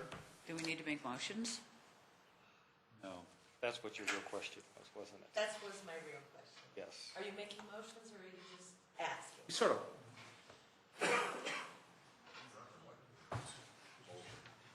Yes, we're going to be more official in the future. All right. We don't have to. City manager's salary benefit spread. Those next three really are already, they're ones that we're probably going to put in anyway. They're ones that are already realized. They were just, Okay. council requested that we amend the budget to include those updates. Okay. your sign changes, so it's, over here, it's plus 22.8 means it's plus to the fund balance, not plus to expenditures. It means that it decreases expenditure, so in the overall formula that's up there, it would be adding to. Plus fund means fund balance. balance. So our 64,000 negative now becomes 41,000. Right. The total overall that you have before making any decisions tonight is 127,830 spread to the good. Okay. So the next one that's on there that we're Which we making just a decision on is police officer. We just agreed with the stuff. Yeah. Debbie, do you want to make a pitch for that? Well, I have a question. I was kind of flipping through and on page 103, and there's no one here from. Yeah, PD's not here, so I'll try to cover for him. Special events overtime are they asking for the $30,000? Because that was a giveaway, they gave that up last. The budget team can help me, but I think that it was tentatively cut, but then council came back, and if you recall, you specifically authorized all of the support for those special events. So the PD came back this year and said, well, we're going to put it in there because the track record of the council, and I can't remember what they were, but it was 4 or 5 special events, as we brought them to you on a case-by-case. Question Welcome Week, Wild on Little. Right, there you go. So it got reinstituted this year because the PD said, well, we're not going to cut it, because we ended up having to eat that anyway. Really? It ended up, sorry. All right, come and explain it then. You probably have better information than me. It ended up last year that PD's initial concern was they could get money for the special events to cover it from the other people who were involved in those events. However, council decided that we did not want to request funding for those from other organizations who probably, I suppose, are not as well off as the city is and doesn't get as much money from citizens as the city does. So that actually last year was initially put into the proposed budget as a revenue item to offset the expense. We took it all out, but then the revenue was not approved. So we have to increase the budget this year to cover for that expense that was going to be billed to other agencies, basically. Is that correct, Doug? That was part of the fee proposal, yes. And if I could add too, that police cut the overtime for the 4th of July show, but we didn't cut, because they were cutting their budget and I was cutting your budget. And we didn't cut the money out for the 4th of July show, but they cut the overtime out. So they sort of had to step up to the plate on that one. So this officer, are we just eliminating a position, or are we laying off an officer? It's a budget number. We're already really, we're not even at full strength anyway.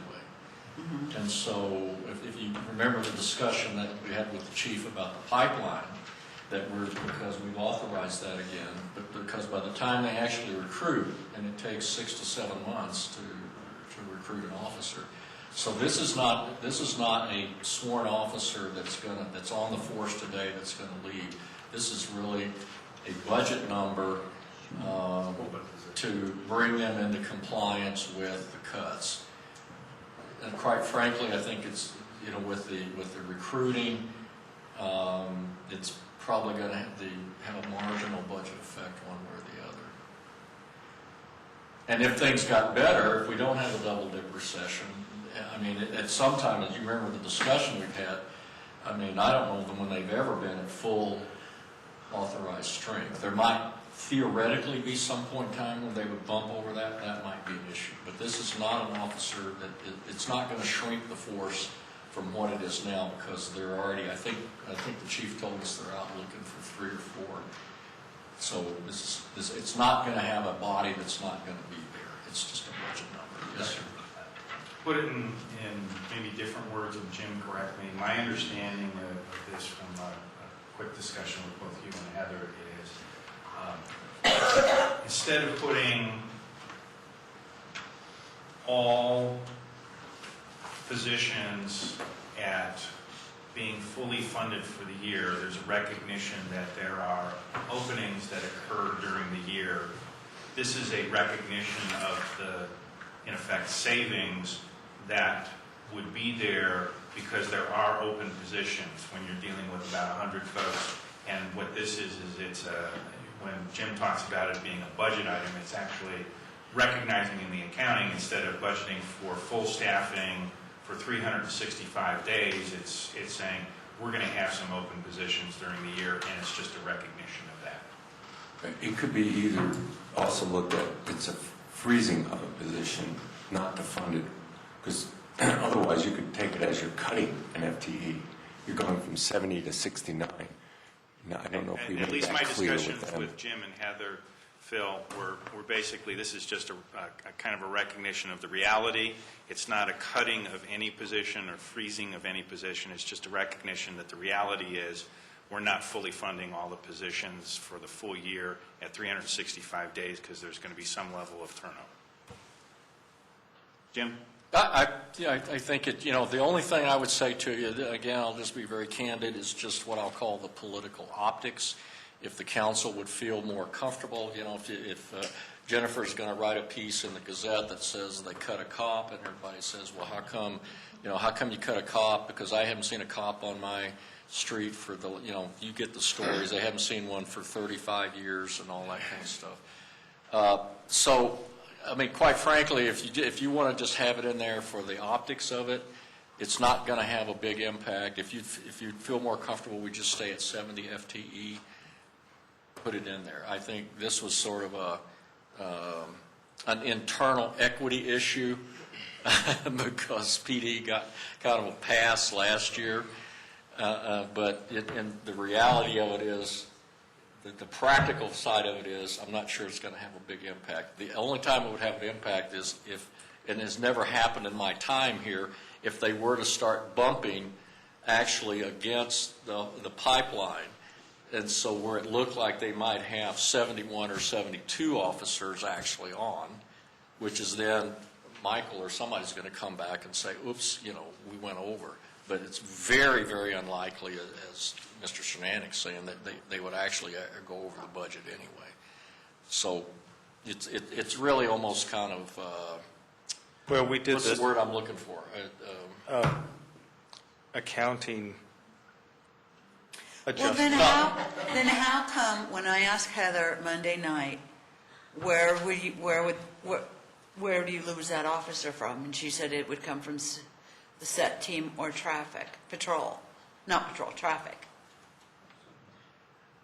That sounds like a warm body. Because in the police budget, they have different sub-funds, and there's a salary that appears in each sub-fund. Right. So she has to pick some salary line item to reduce. It's like last year, we eliminated, was it 9 positions? Right.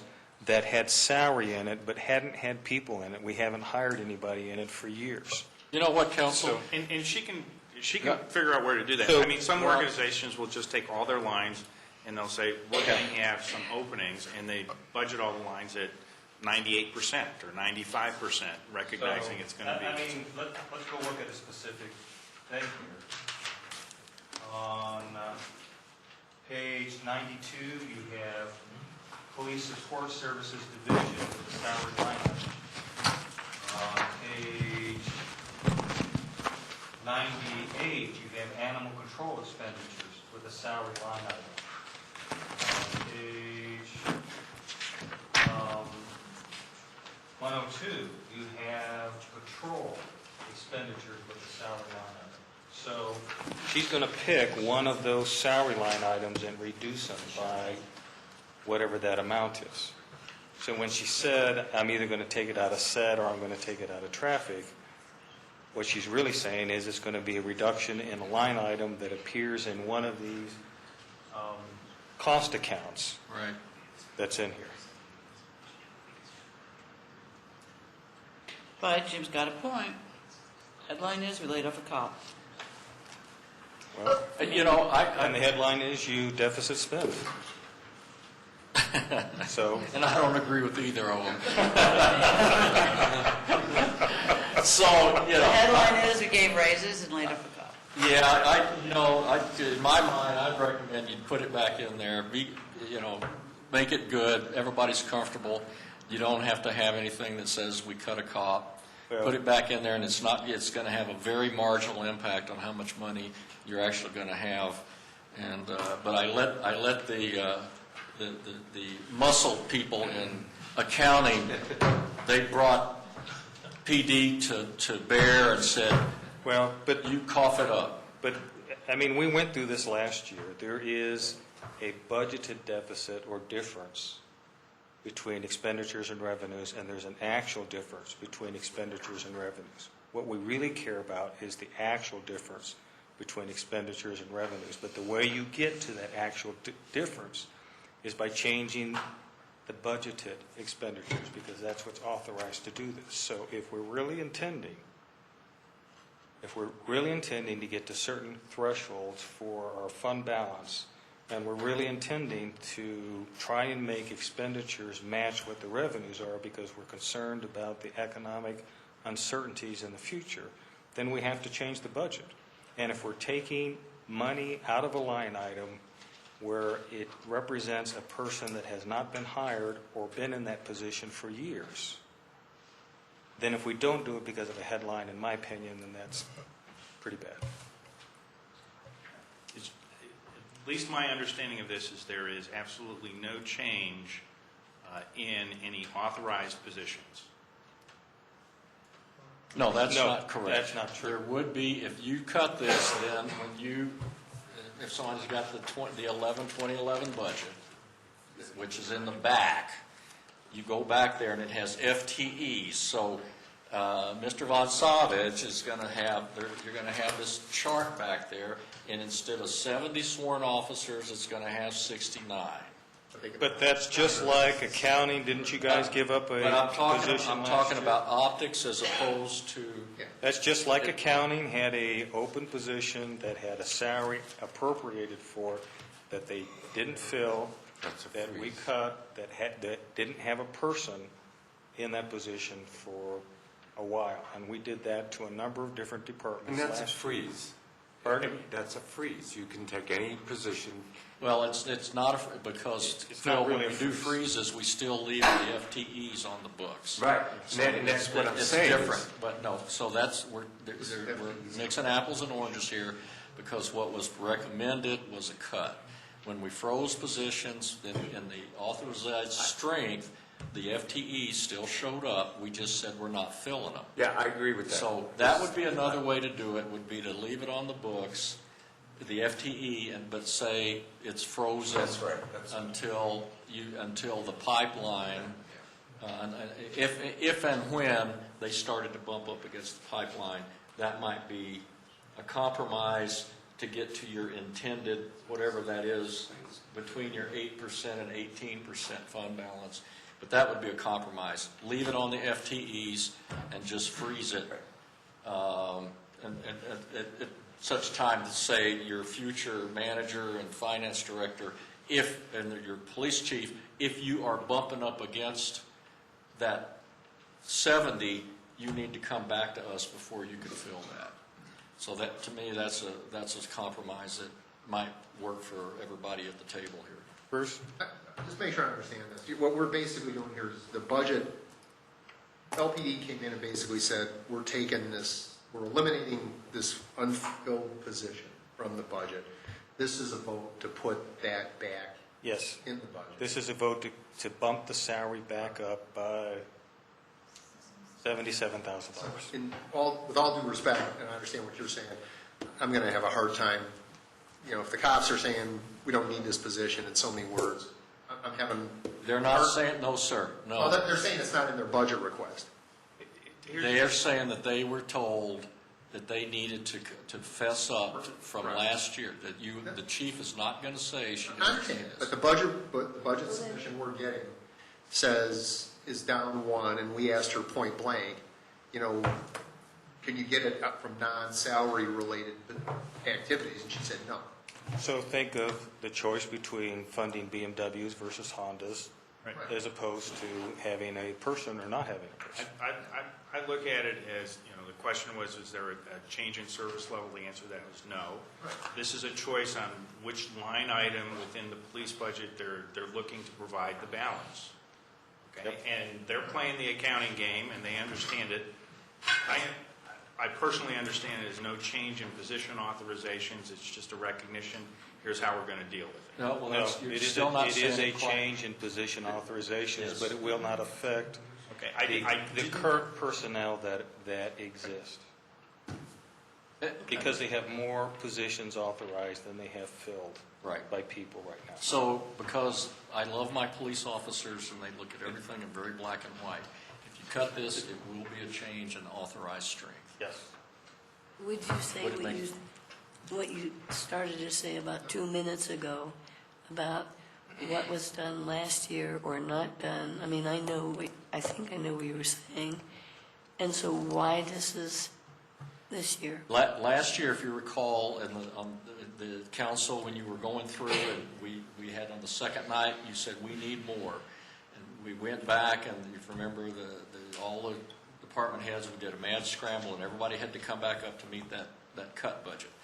And in fact, PD was kind of given a pass, and I can't remember what we called it. Doug? Yeah, they had a couple of one-time only changes where they deferred some lease payments on vehicles for half a year. Then they also deferred some hiring of officers, of 2 officers. So together, those total about $150,000. And what the budget team did really press them this year, because our direction last year was to really shrink your departmental budget. And their approach at the end, it got to be such a last-minute thing that they found some money to do it on a one-time basis. So we cautioned them, and we asked them to come back this year and to make a permanent change to their budget, like the other departments had to make. And so it was an equity issue, and to their credit, they were able to come up with this option. Okay, Bruce? I understand what you're saying, but I want to make a clarification. If we don't vote this in, we're not cutting. We're basically agreeing, we're not replacing something that was included in the budget submission. So essentially... The motion that's going to be made in just a second will be to increase the money in the We're not cutting, basically...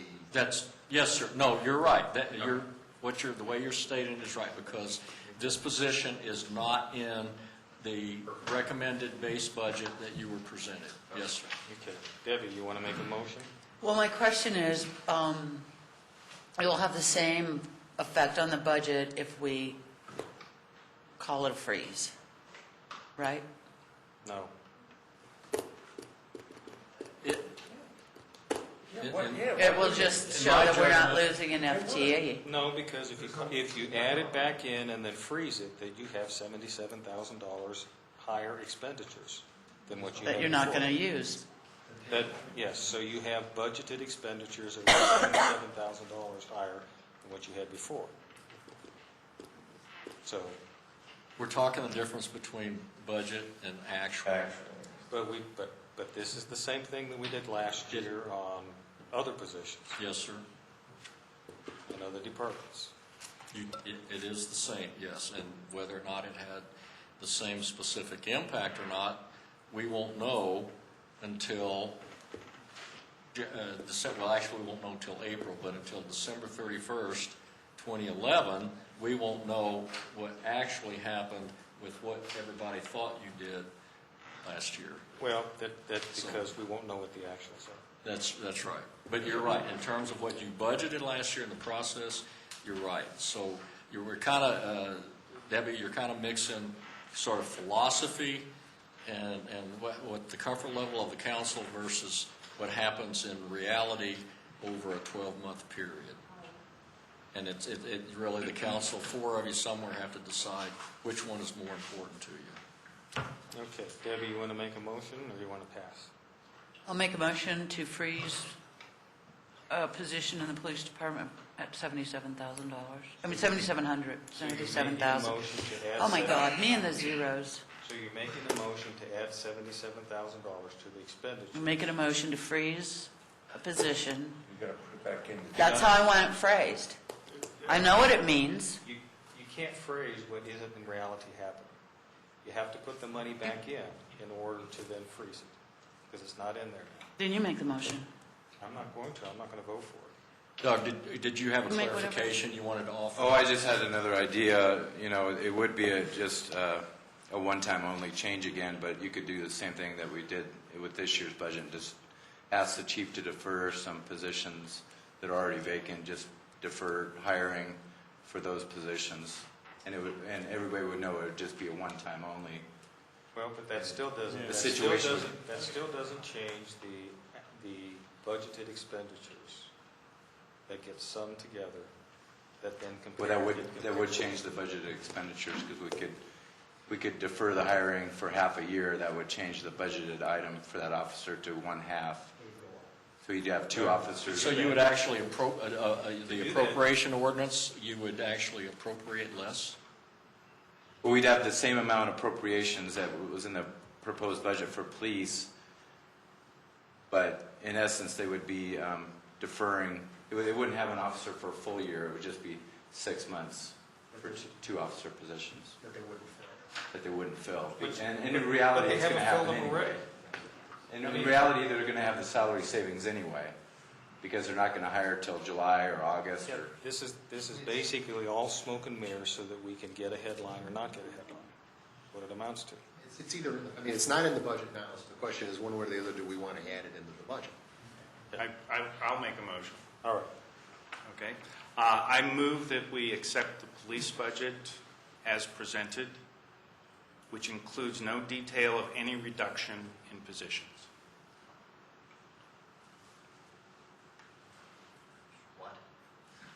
Because that's not true either. So is there a second for that?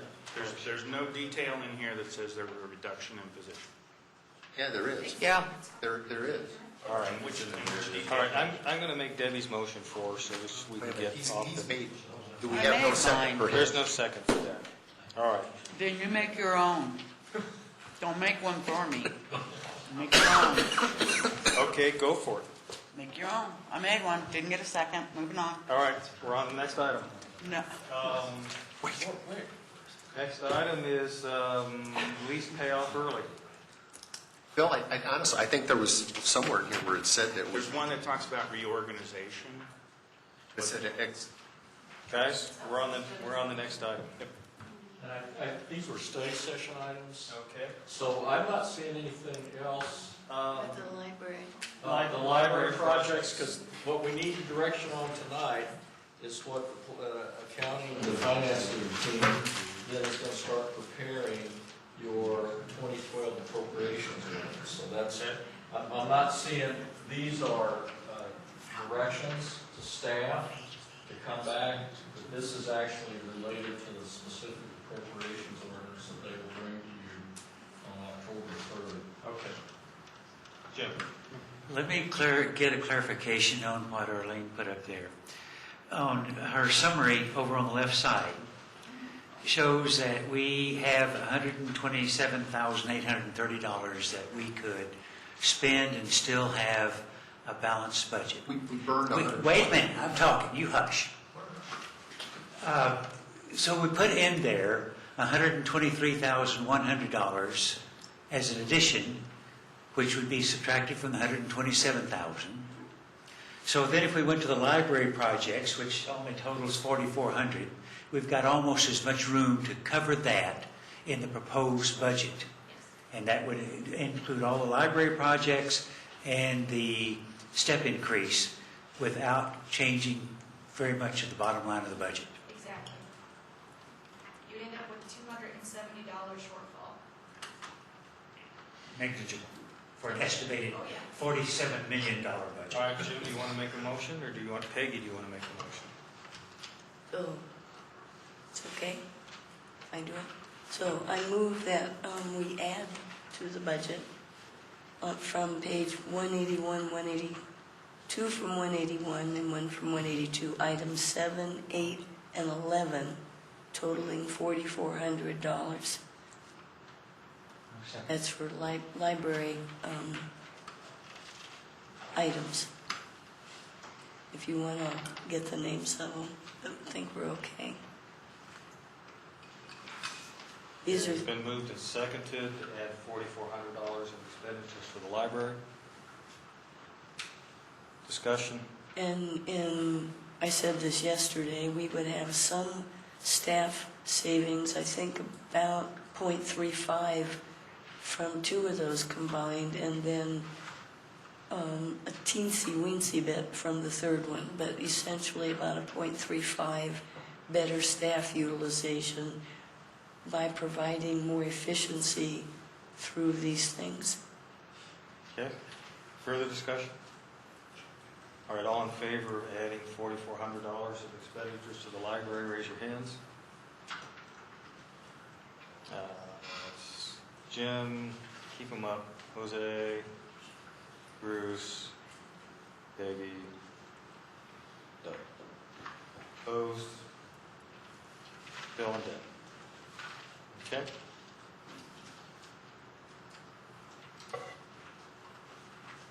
Question, is the weed, that's a study session? Really? What happened to the weed, the landscaping? Are you trying to get that out? Yeah, I made a motion to eliminate $15,000 from, what was it? Special projects. Is it 15 or 5? It's really only 5, because the other 2 partners will pay the other 10. Well, it's. But it's still 15 from the appropriations. Yeah, right. So we're not going to do it. 15 is the right number, sir. Yes. All right, so 15,000 for Station 16 landscaping and special projects. Okay. Second. I like the weeds, they remind me of money. Okay. It's been moved and seconded to remove $15,000 for weeds from Special Projects Fund 34. Any more discussion? All in favor, raise your hands. Opposed? Okay, that's easy. Jim?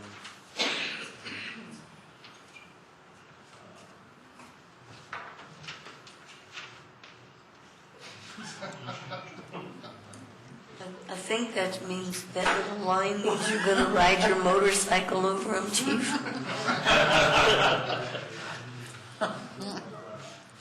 A moment of silence. All right. What about the roof? Hudson Gardens. What about the roof? Oh, roof. And during the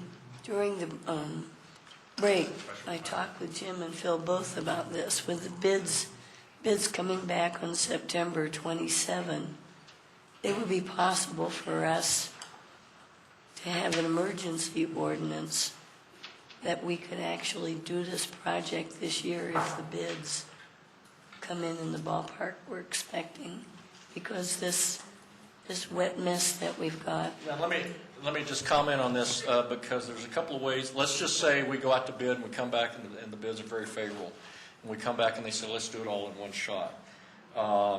There is either, and I'm looking at finance, if there's another $150,000 of unspent encumbrances in the 34 fund, which I suspect there probably is, we could just go ahead and spend it. I mean, we could go ahead and award the bid.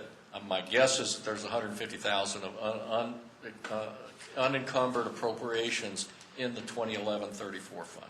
If by some chance there's not, and it's really a pressing issue, we could bring an emergency ordinance to the council. But I'm going to guess that there's probably at least 150, because 75,000 is already budgeted this year.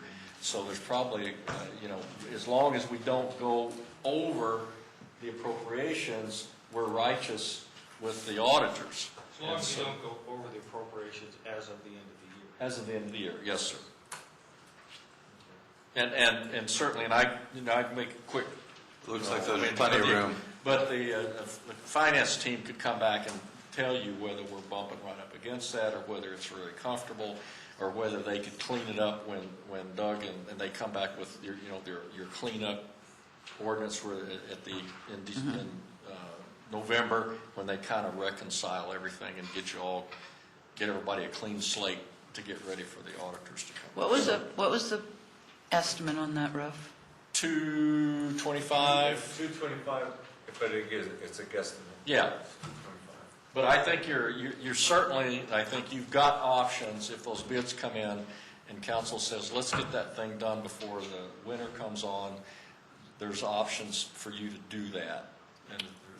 And for the viewing audience, I'm not sure that we said some of the things about the roof for them to hear, of what we discovered when staff went out to look at what was going on in the rain. Phil, do you want to come up to the mic? And I guess it's an old story for us, but not for the viewing audience. There's just certain parts of the building, and it's mostly over with the police station, the new renovated wing, not the new addition, but the new renovated old wing, and over fire.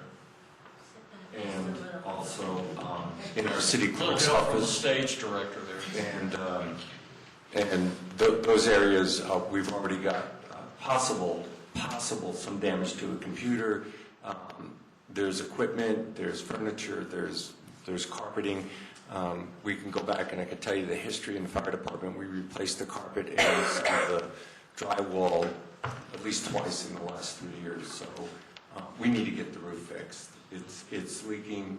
There's a puddling on the roof. If you wanted to look at the roof, you could actually see some dips in the roof. It just needs to be done. It's wasting money on furniture and equipment and other things. Thank you. I just wanted people to hear that. Yes, ma'am. It's an urgent issue. Okay, so the result is we'll get the bids back, you'll come back to us. Yes, sir. In a few weeks, and we'll make a determination. Right, and I think there's plenty of flexibility that you'll have budget authorization in your 2011 budget to award that bid. Okay. Looks like, I would suggest we have I know we've had some discussion with the Hudson Gardens, but we maybe include that when we're talking about some of the special items as far as like the Solar 3 collections building or. well, I'm going to make a motion that we include the Hudson Garden stuff in here, in the budget. What's that, 450 was it? 450. Okay. And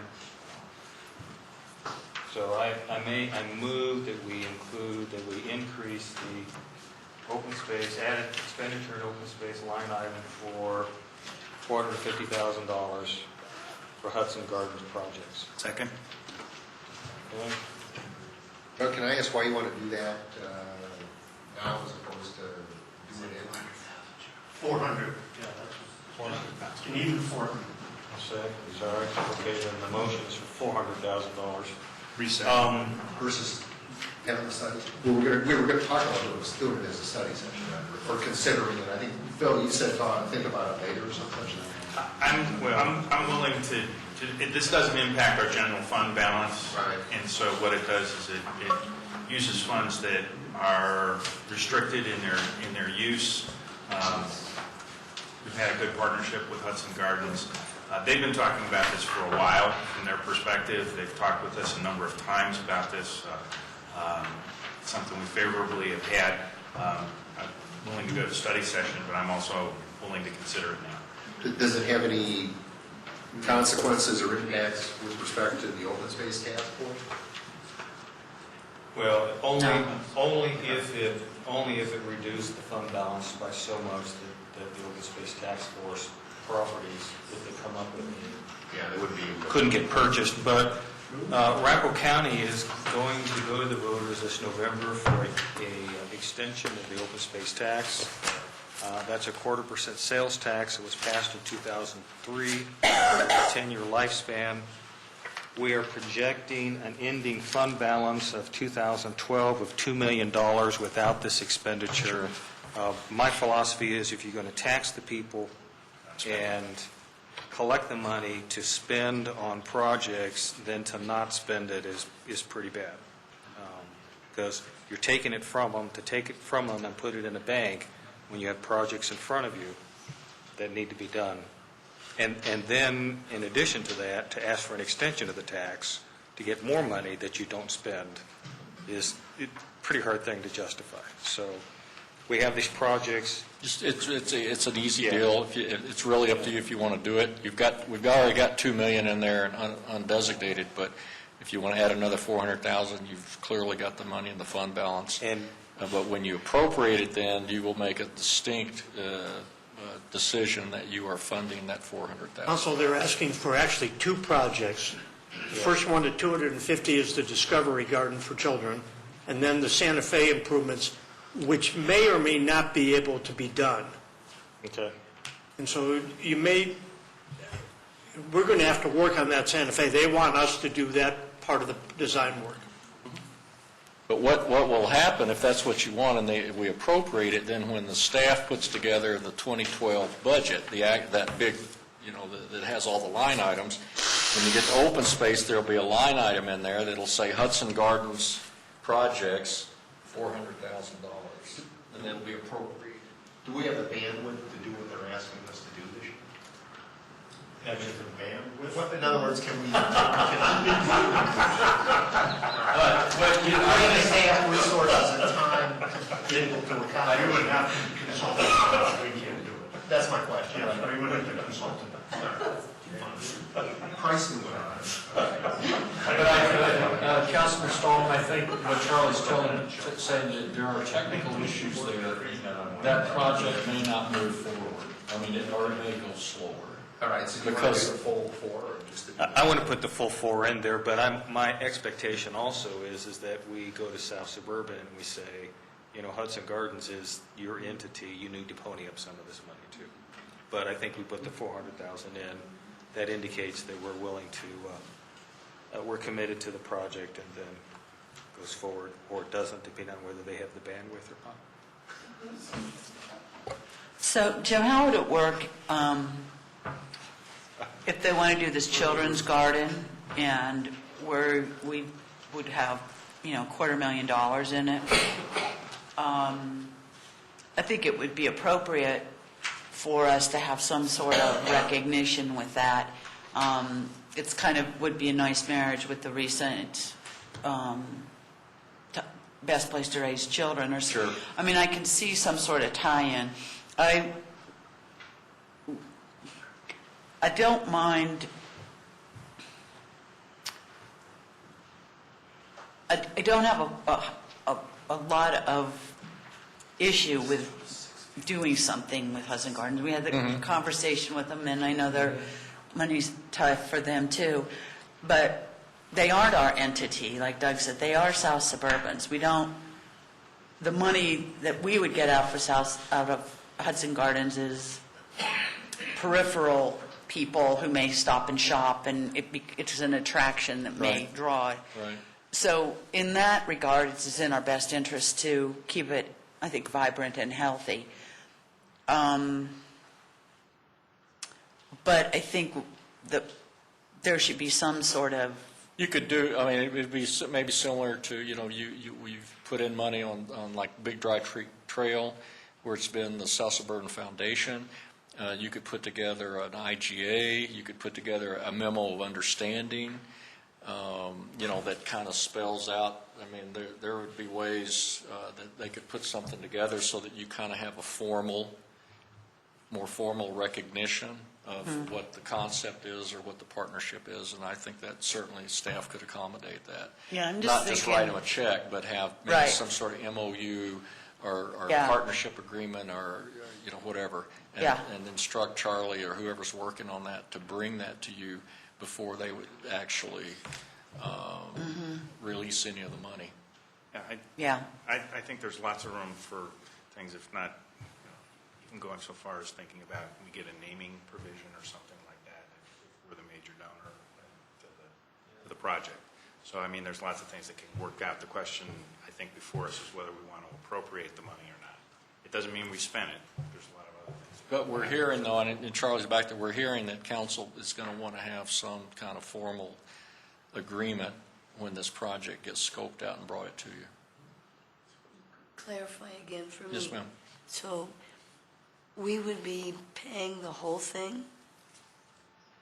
No. My hope would be that South Suburban should contribute some money to this, but the total cost. But we would be authorizing, we would have an expenditure line item for the whole amount. You would have the money appropriated, but you would not have to. How much is the project?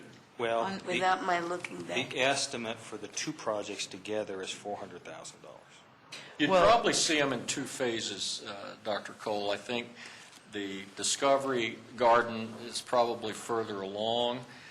They could bring that back to you and present that budget to you in detail. Then I think the council will have the option of saying, is South Suburban or somebody else going to pitch in? And then, as Charlie said, the other one is kind of dealing with that frontage and those big utility lines on there. So I think these would come to you in different packages. Okay, no, and I understood that part. Yes, ma'am. So again, we're putting it in the budget. We're not authorizing it yet, or are we? Well, what you would do, just like when you approve with the undesignated, that $2 million, it's appropriated, so you can spend against it. But you don't have to release that money. Okay, that's what until I'm meaning, you've given because them. I would really like for them to pony up a significant chunk, that this would be a joint.